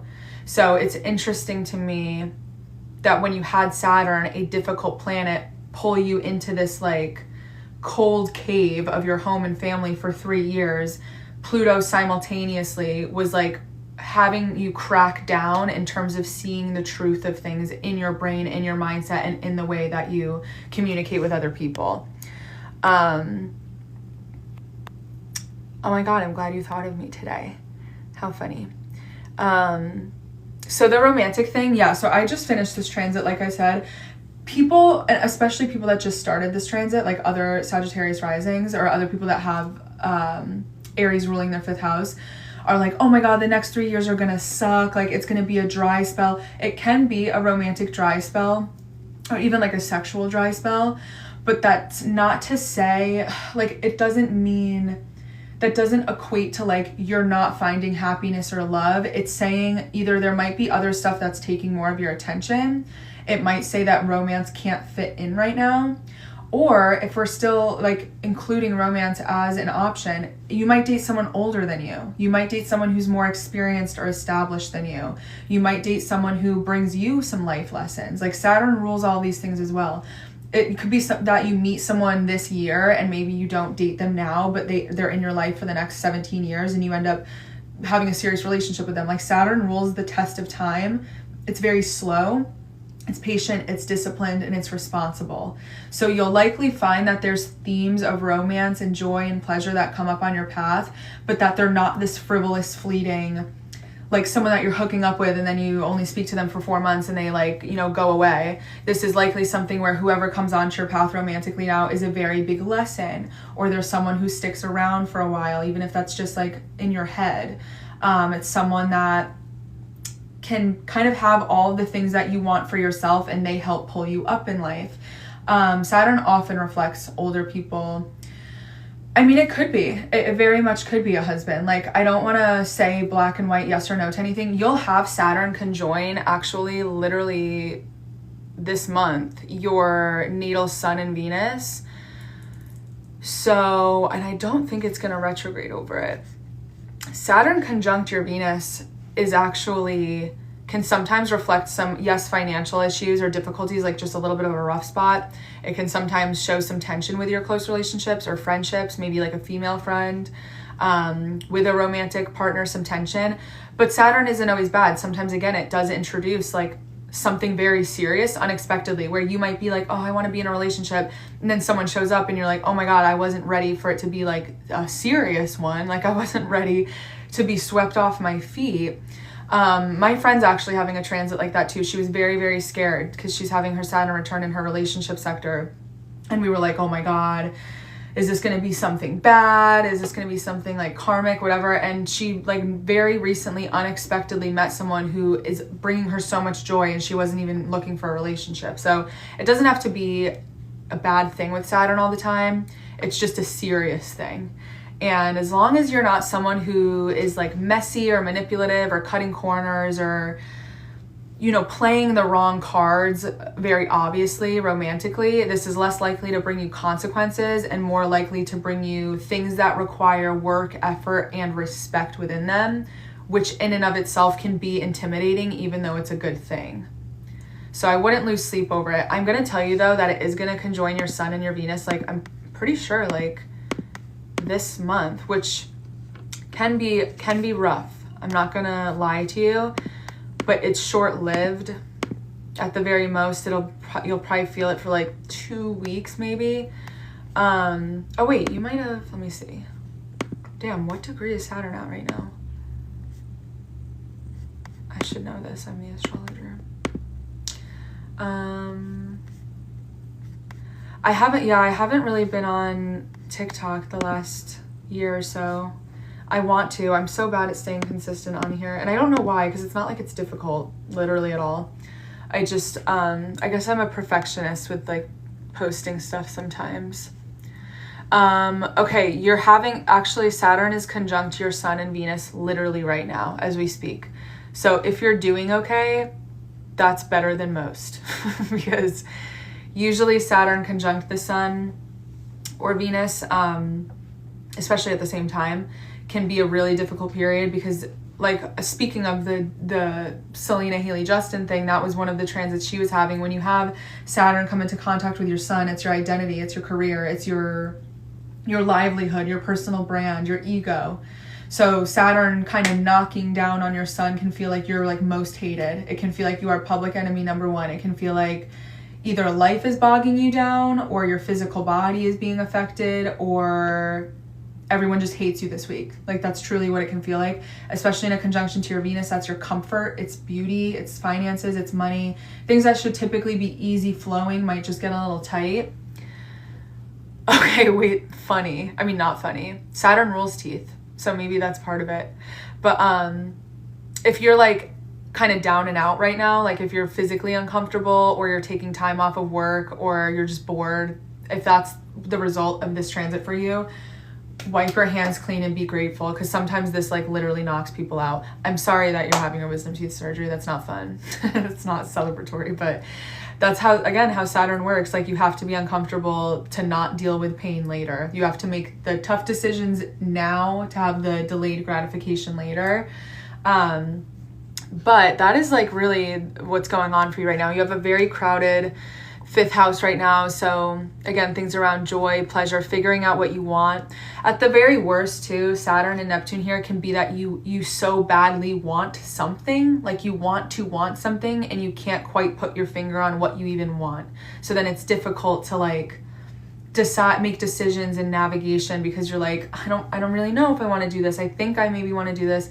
And my advice is that for that would just be, you don't know until you try things. And that's where Saturn in the 5th house comes into play, where it's like, okay, you're not going to know if you like this sport or this hobby or you want to do this as your job or you want to start this business until you sort of make the time to schedule figuring it out by doing it. And then that will give you more data to make more confident decisions rather than just yearning and hoping throughout this whole transit, and then once it finishes you don't have anything to show for it.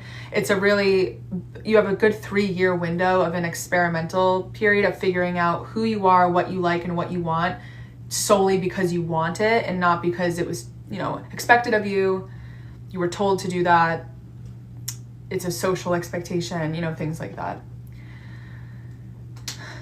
My friend's a Sag rising and she works in dentistry and she was having some teeth stuff too.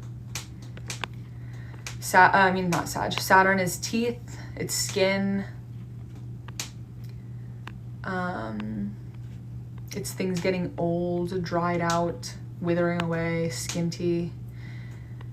But yeah, that is pretty much what I have for you. I hope that was helpful. I am doing readings right now. I think I have another Shopify. Oh wait, no, that was Sophia. Maybe it was another. I thought I had maybe a Cash App one. Oh yeah, it was Jazz, right? I had Jazz. And I will, for anyone who wasn't here before, I will save this and it will be on YouTube so that you guys can rewatch it. It just does sometimes take me a day or two, because usually the lives, because they're so long, they literally take like 2 days to fully upload, to export from TikTok and then upload onto YouTube. Yeah, let me check the PayPal. Guys, my back is so bad and this chair is like made of twig. Like there's no support. What email did I use? I think I made a new email for it. Hi Jazz, give me 1 segundo. You're welcome. I hope that was helpful for you.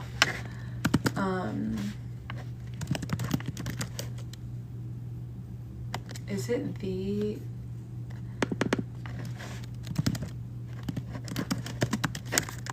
was something Young Kills.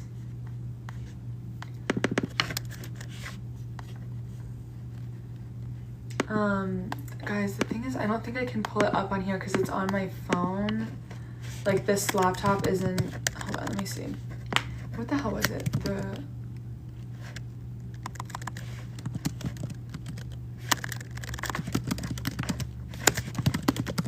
I have so many emails, it's crazy.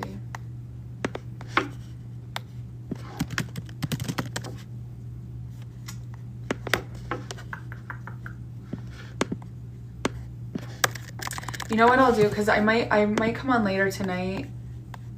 I know that that's annoying, but I literally just can't do it without going on my phone, and it's going to take me a few minutes, so I don't want to disrespect who's already bought a reading.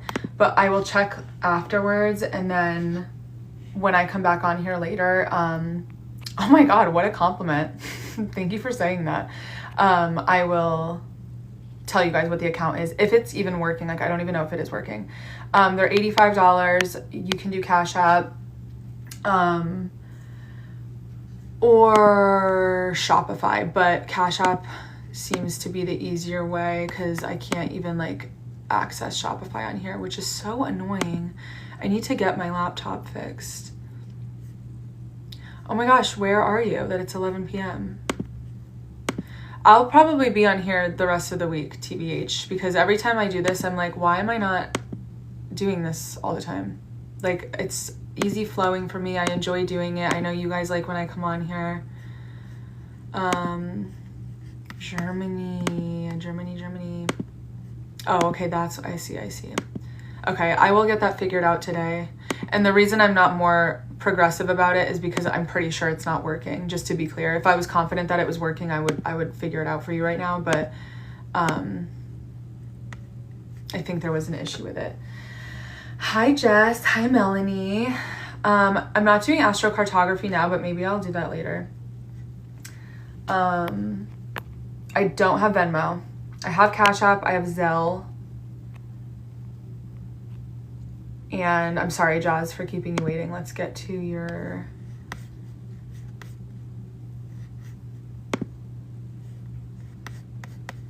reading. Oh my god, this ring light, guys, it's killing me. Yes, I will try my best to come on later, and if it's not later today, I will be on here tomorrow. I promise. Put the can you put notifications on here? I will do my best to come back.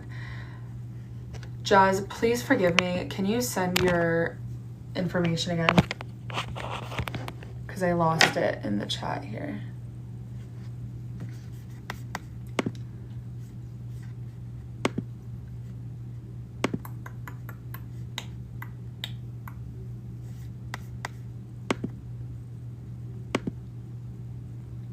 I'm on my head, guys. Oh, right, New Haven, baby.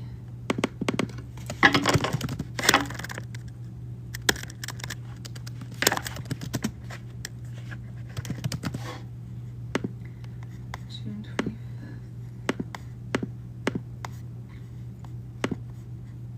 Okay, and then I think this might be the last one I'll do for now. And then I will be back later. 23.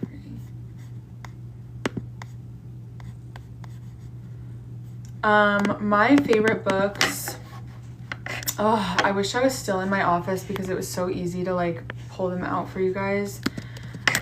I always forget if it's John, dude, is his name even John? The title of the book is Planets in Transit, Planets in the Houses. Like, there's a series, and they're reference books. Like, they're not books you read front to back, but I love them, and those really helped me get an understanding of what I'm talking about, basically. I kind of like books like that where you can pluck the information in and out of them rather than having to read them front to back. Front to back, to me personally, if I had to recommend a way to learn astrology, find like a basics book or like a traditional astrology textbook, especially the ones that were written in like early 1900s, like mid 1900s, because they are so to the point. It sounds bad, like obviously there's exceptions, but I honestly wouldn't recommend buying anything that's been written since like 2005, because they've gotten so pulled out of context and are so poppy now, where the traditional astrology books, the reason I appreciate them is they are so grim. They are like very blunt and grim, especially when it talks about death and illness and relationships and stuff like that. Like there's literally in the textbook, one of the textbooks I have here, it will say like, this will make you an idiot, this will make you ill, like things like that. And it's been helpful in my predictive astrology, whereas some of the stuff you look at now, it's like, this is going to be a celestial awakening for your true, like, you know, it's just a bunch of filler words and isn't very helpful. Cafe Astrology, AstroSeek, Astro.com, those are all good resources too if you don't want to invest in any books quite yet. And the other thing I would say as a little book hack is get your used books off of abebooks.com. It's abebooks.com. And you can get books for literally like $2 on there. And that will help you at least, like if you want to buy a handful of them, you really don't have to spend a lot at all. Robert Greene, that's his name. Robert Greene is the guy that I liked reading from. Okay, let's see.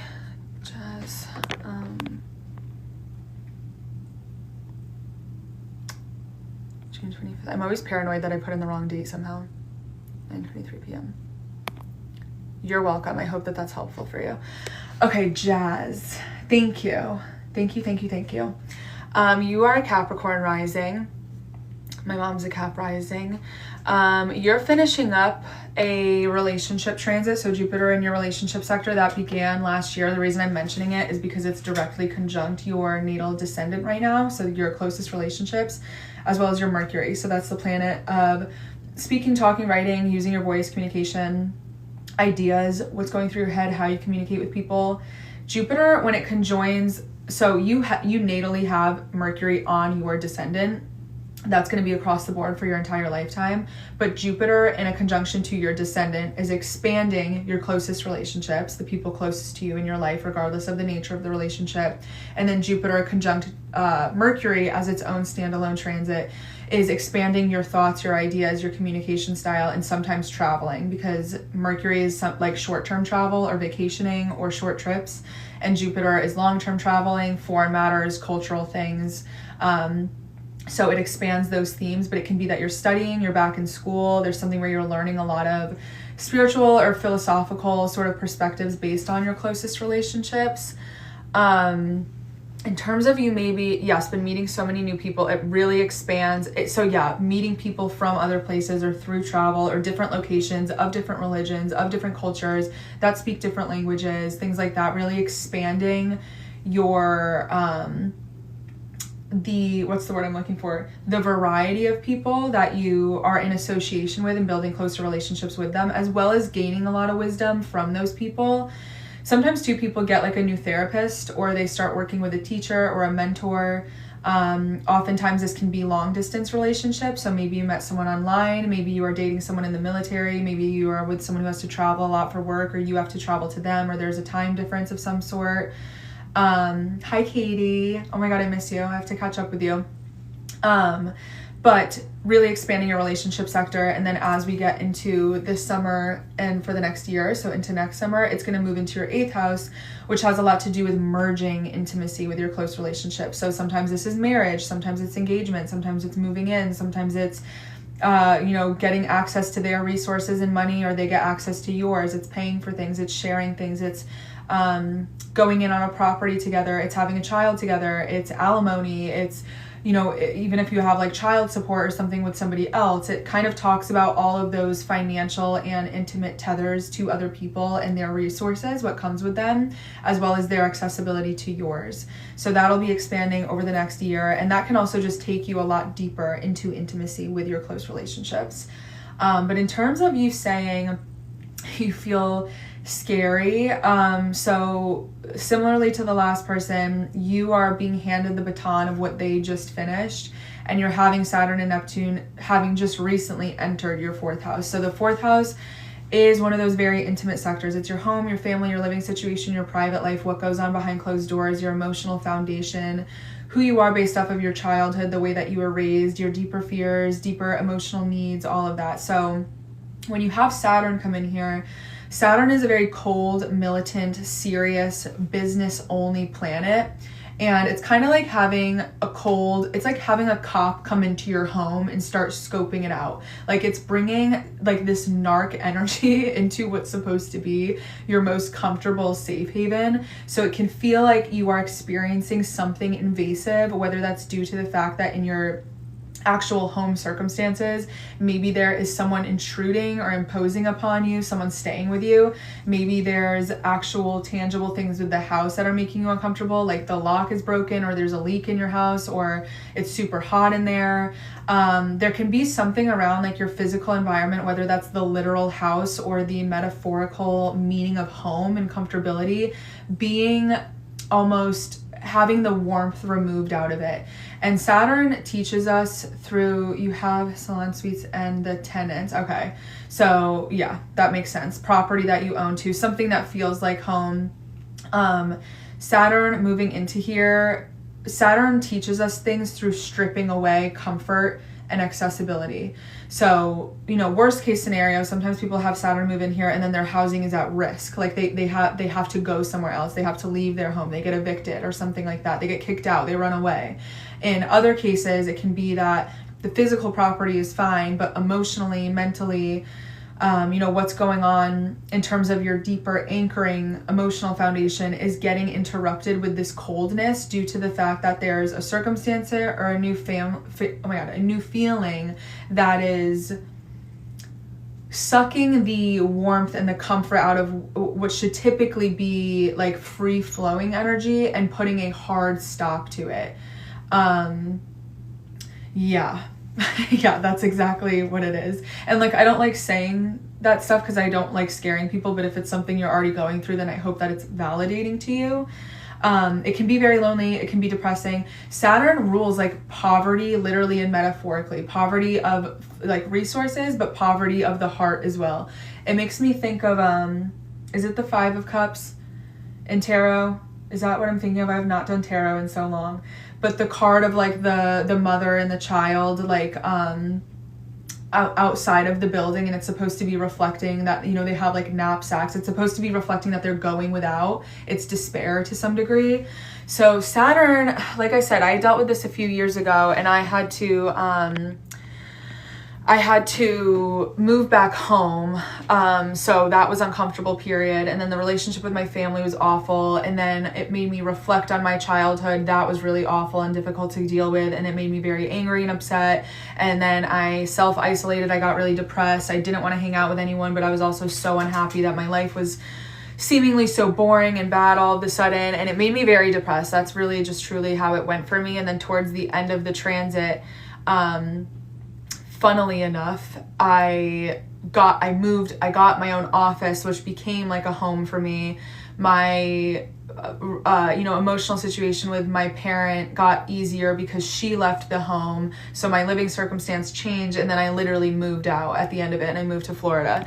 So, there can be a lot of ups and downs that come with this. The beginning of a transit is never the same as the end of it. That's the whole point. It brings a lesson, and then your lesson inevitably creates new circumstances and introduces new stories to you, and then you have choices and free will within those storylines. So if we're using my example, like everything was so shitty at the beginning of it, and the first half of that transit, I was just like, oh my God, my life's so shitty. And I just felt very bad for myself.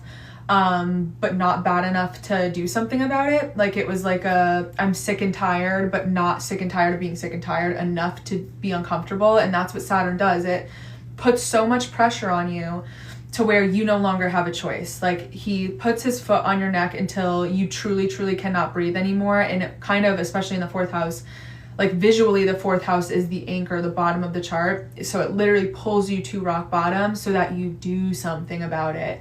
And I would say the second half of the transit is usually solution oriented in realizing, okay, there's a lot of practical bootstrapping I need to do to get out of this situation. Yeah, so exactly with your circumstances. If you want to book a reading, Katie, you can go on my website. It's kmoney.biz and go under shop. For you particularly, I would get the feeling lost reading. That's the one I would recommend it to you because you haven't gotten one in like God knows how long. But unless you want something else, just text me or message me and I'll help you figure it out. But the second half of it will very much be where you start to get your head above the water again. And that's not me telling you either that you have like a year and a half before things get better. With the foresight of knowing it's a 3-year transit, my advice to you as someone that already went through this, like in a way, like I'm saying this as nicely as I can, would be to just cut the bullshit now. Like would just be get ahead of it and like, yes, it sucks. Like honestly feel bad for yourself. That's okay. But do it while you're finding solutions, because Saturn kind of has that sweeping experience of like, you don't want to come out losing simply because you were waiting for someone to save you or waiting for things to get better. This is not the time to be on the sidelines of your own life. It's the time to get out there and fight. And now that Saturn's in Aries too, Pisces was a totally different transit. Pisces is not the same energy as Aries. Aries is a fighter. It's war. It's aggressive. It's confident. It's assertive. Like this is the type of energy where you want to stomp into like a leasing office and get your point across and say what you deserve and what you paid and X, Y, and Z. Like it's a time of self-defense and fighting for what you want, not the time to passively hope that, you know, if you cross your fingers and pray enough, like things are just going to work out without you changing anything. Yeah, and the thing about, and trust me, I understand what you're saying. The piling up thing, I'm very guilty of. And literally, the only solution is to baby step it out, write it all down, knock everything out one by one. Because the piling up, whether you're allowing it to happen out of shame or fear, insecurity, it literally only gets worse over time. So you want to make sure you can get ahead of it so that you don't end up in that crisis rock bottom moment of like, oops, I waited too long and now like I literally am stuck. I literally am in such a bad position, especially if you don't have, you know, people you can ask for help for. But yeah, that is a little bit of a longer transit. Neptune here too can kind of create some instability emotionally and within the home if your circumstances are just weird. Like there can be some distrust with people you're staying around or things getting lost or stolen. Definitely the time to make sure wherever you end up, you have extra security and protection. And again, that's not me saying something bad is going to happen to you, but it can even just create false paranoia that like something like that will happen. So any reassurance you can provide for yourself, I would say that now is the time to sort of reinforce that. You also had a pretty rough transit, probably in March. When did Saturn move back into Aries? February maybe? You had Saturn square your sun, which again is the public enemy number one, losing streak, everybody hates me transit. I want to say it was in March or April. No, what are we at right now? We're at 9 degrees. It was probably March, but you passed it. So thankfully you had to move back to your mom's. Yeah, camera installation, that's a good idea. Anything security wise, air tagging things maybe. But you had Saturn square your sun, which is in your 7th house of relationships, and it's in Cancer, which is your family. So I would assume there might have been some sort of relational dispute as of recently, because Saturn square the sun is like, you're the loser here. Like you're the one getting the brunt end of the stick, or like feeling like you are just on the losing side. But because it has to do with your relationships, it might be due to somebody else's participation in that, whether it be your mom, your family, or just like a relationship, people close to you, because it's in that sector regarding other people and their participation or involvement in that. Yeah, see that it's dude, I feel bad because like I just know how this goes, and I always see it when people have Saturn go through the 4th house. It's like, I feel like it's not very talked about, but that's one of the tougher transits I always see for people. Granted, again, it was square your sun, which is very difficult. So you kind of had like a double whammy with that. But what I can tell you is right after that, right after it squared your sun, it was in a trine, so a supportive aspect to your natal Pluto in your psychological sector. And Pluto's about profound change and truth and ripping off the Band-Aid and like deading a situation. So right after you had all that chaos happen, while you might have been like, oh my God, I'm taking the L on this, there was likely a psychological, like a mental health boost where you're like, okay, you know, joke's over. I'm not playing games anymore. I need to change my situation, and kind of bootstrapping mentally before you can do it physically. So even though your circumstances are not where you would like to be right now, doing that mental work, like doing the heavy lifting of like your mindset and having faith and being positive and rolling with the punches and trying to not let little things get you down while you're trying to pull yourself out of this hole is likely probably your biggest like shining light right now, your silver lining. Be careful of addiction, escapism, running away, avoidance, cutting corners, doing anything to, like, this is the time to just, what's the word? Like, face things head on instead of continuously trying to cheat your way out of it. And I'm not accusing you of doing that, but I'm just saying across the board, this is not the time to slyly put things off longer or allow things to pile up more or try to put things on other people's plates. Like, this is the time to very directly confront and deal with things. Yeah, exactly. Like, it's the time to lock in. Absolutely. You'll have your Saturn return too over the next few years. So this is likely the precursor to a lot of what's going on for you now is gonna make more sense once you have your Saturn return, and a lot of the work you're doing now is going to bring you to the arrival of like who adult Jazz is and like your adulthood full form once you finish the transit of it going through that 4th house. And again, like what you have to look forward to is that by taking it so seriously now, the struggles that you have now, you could very well end up with a house of your own at the end of the transit because things are so bad right now that it's forcing you to budget, to structure yourself, to care about your safety and your security, to take it seriously. And Saturn does that because you would not arrive there otherwise. Like had you not been in the tough spot you're in now, you might have always just sort of passively gone with the flow with like money coming in and out and living wherever, and one day it'll all work itself out, whatever, where now you're kind of getting that like wake up call and the sobering reality of those circumstances with Saturn going through here.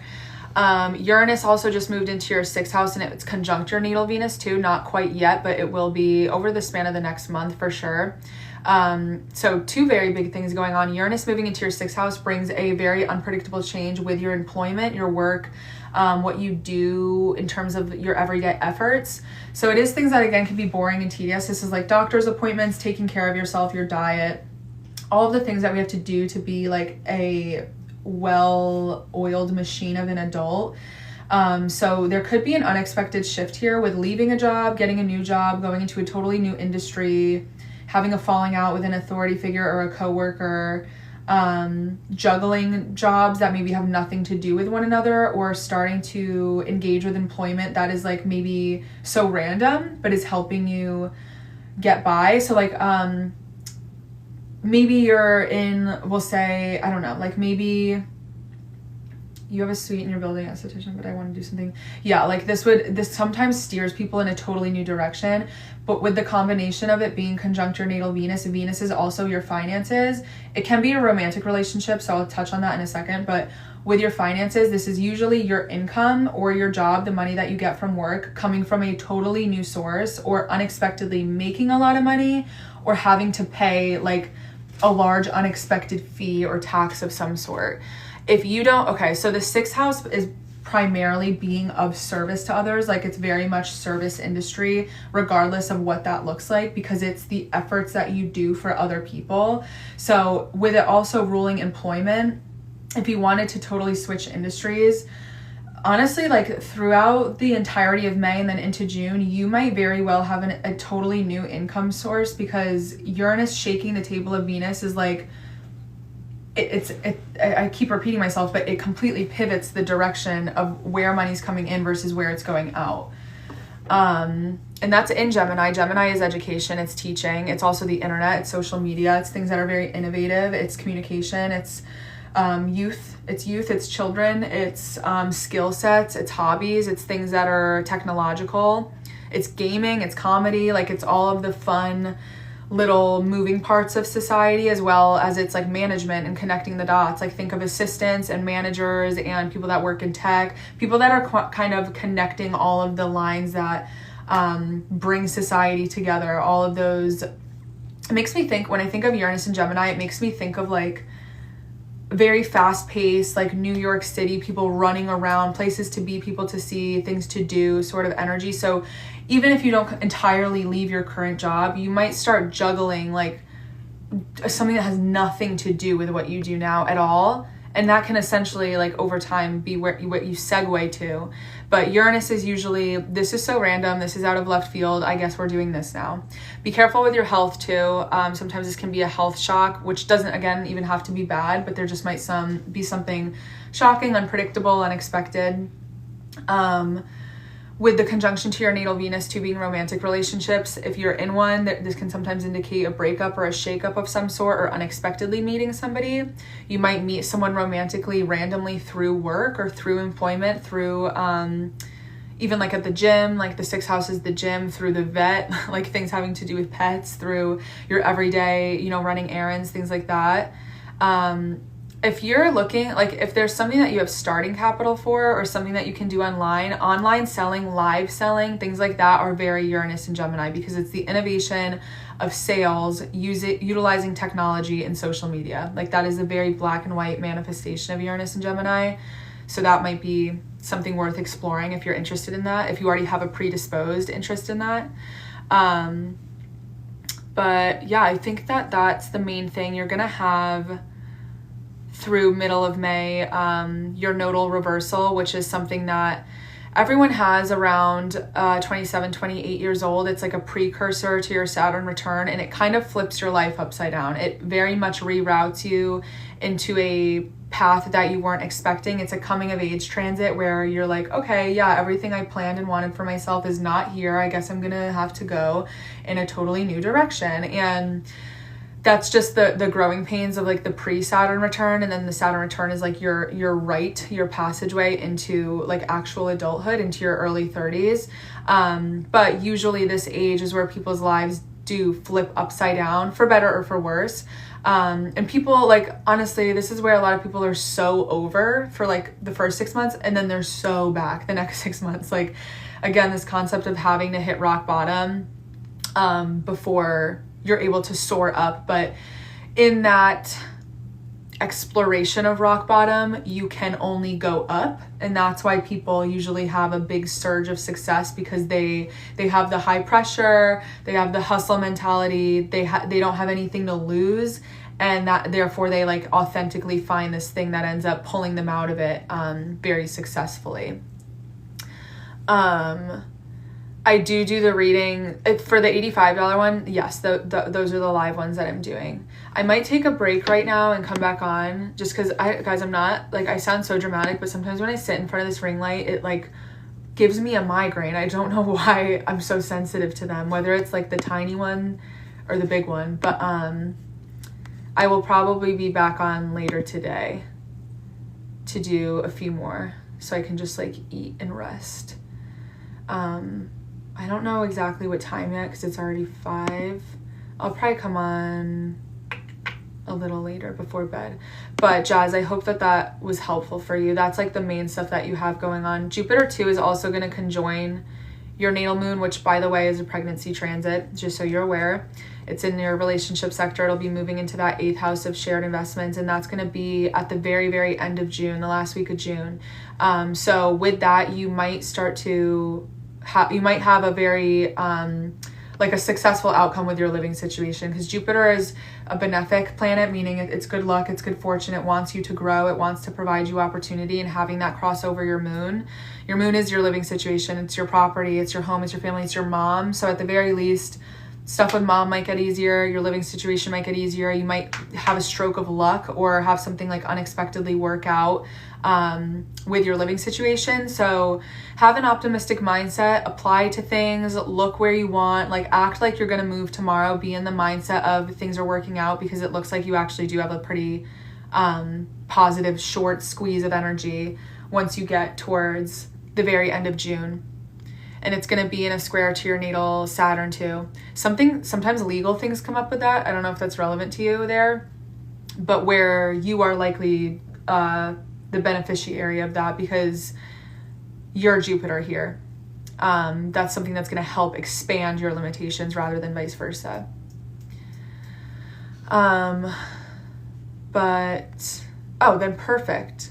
Yeah, because that's property as well, even if you're not living there. And the moon does rule like where is home for you. So it looks like that would be an expansive time to do so. I would say that if you can schedule it, do it for the last week of June. That's a very, very good time for you. It's going to be conjunct your moon, square your Saturn, trine your Jupiter. Very positive configuration. Just don't bite off more than you can chew, and try not to overstretch your resources. That would be my only advice to you. But I hope that was helpful. I will save this and then put it onto YouTube. But I hope that this was helpful for everyone who is here. Thank you guys for watching. I'm not sure what time I'll come back on, but I'll be back. I'll be back, baby. But okay, let me make sure that I have this stuff saved on here. Okay, I will talk to you guys later. Thank you for watching, and I'll be back later.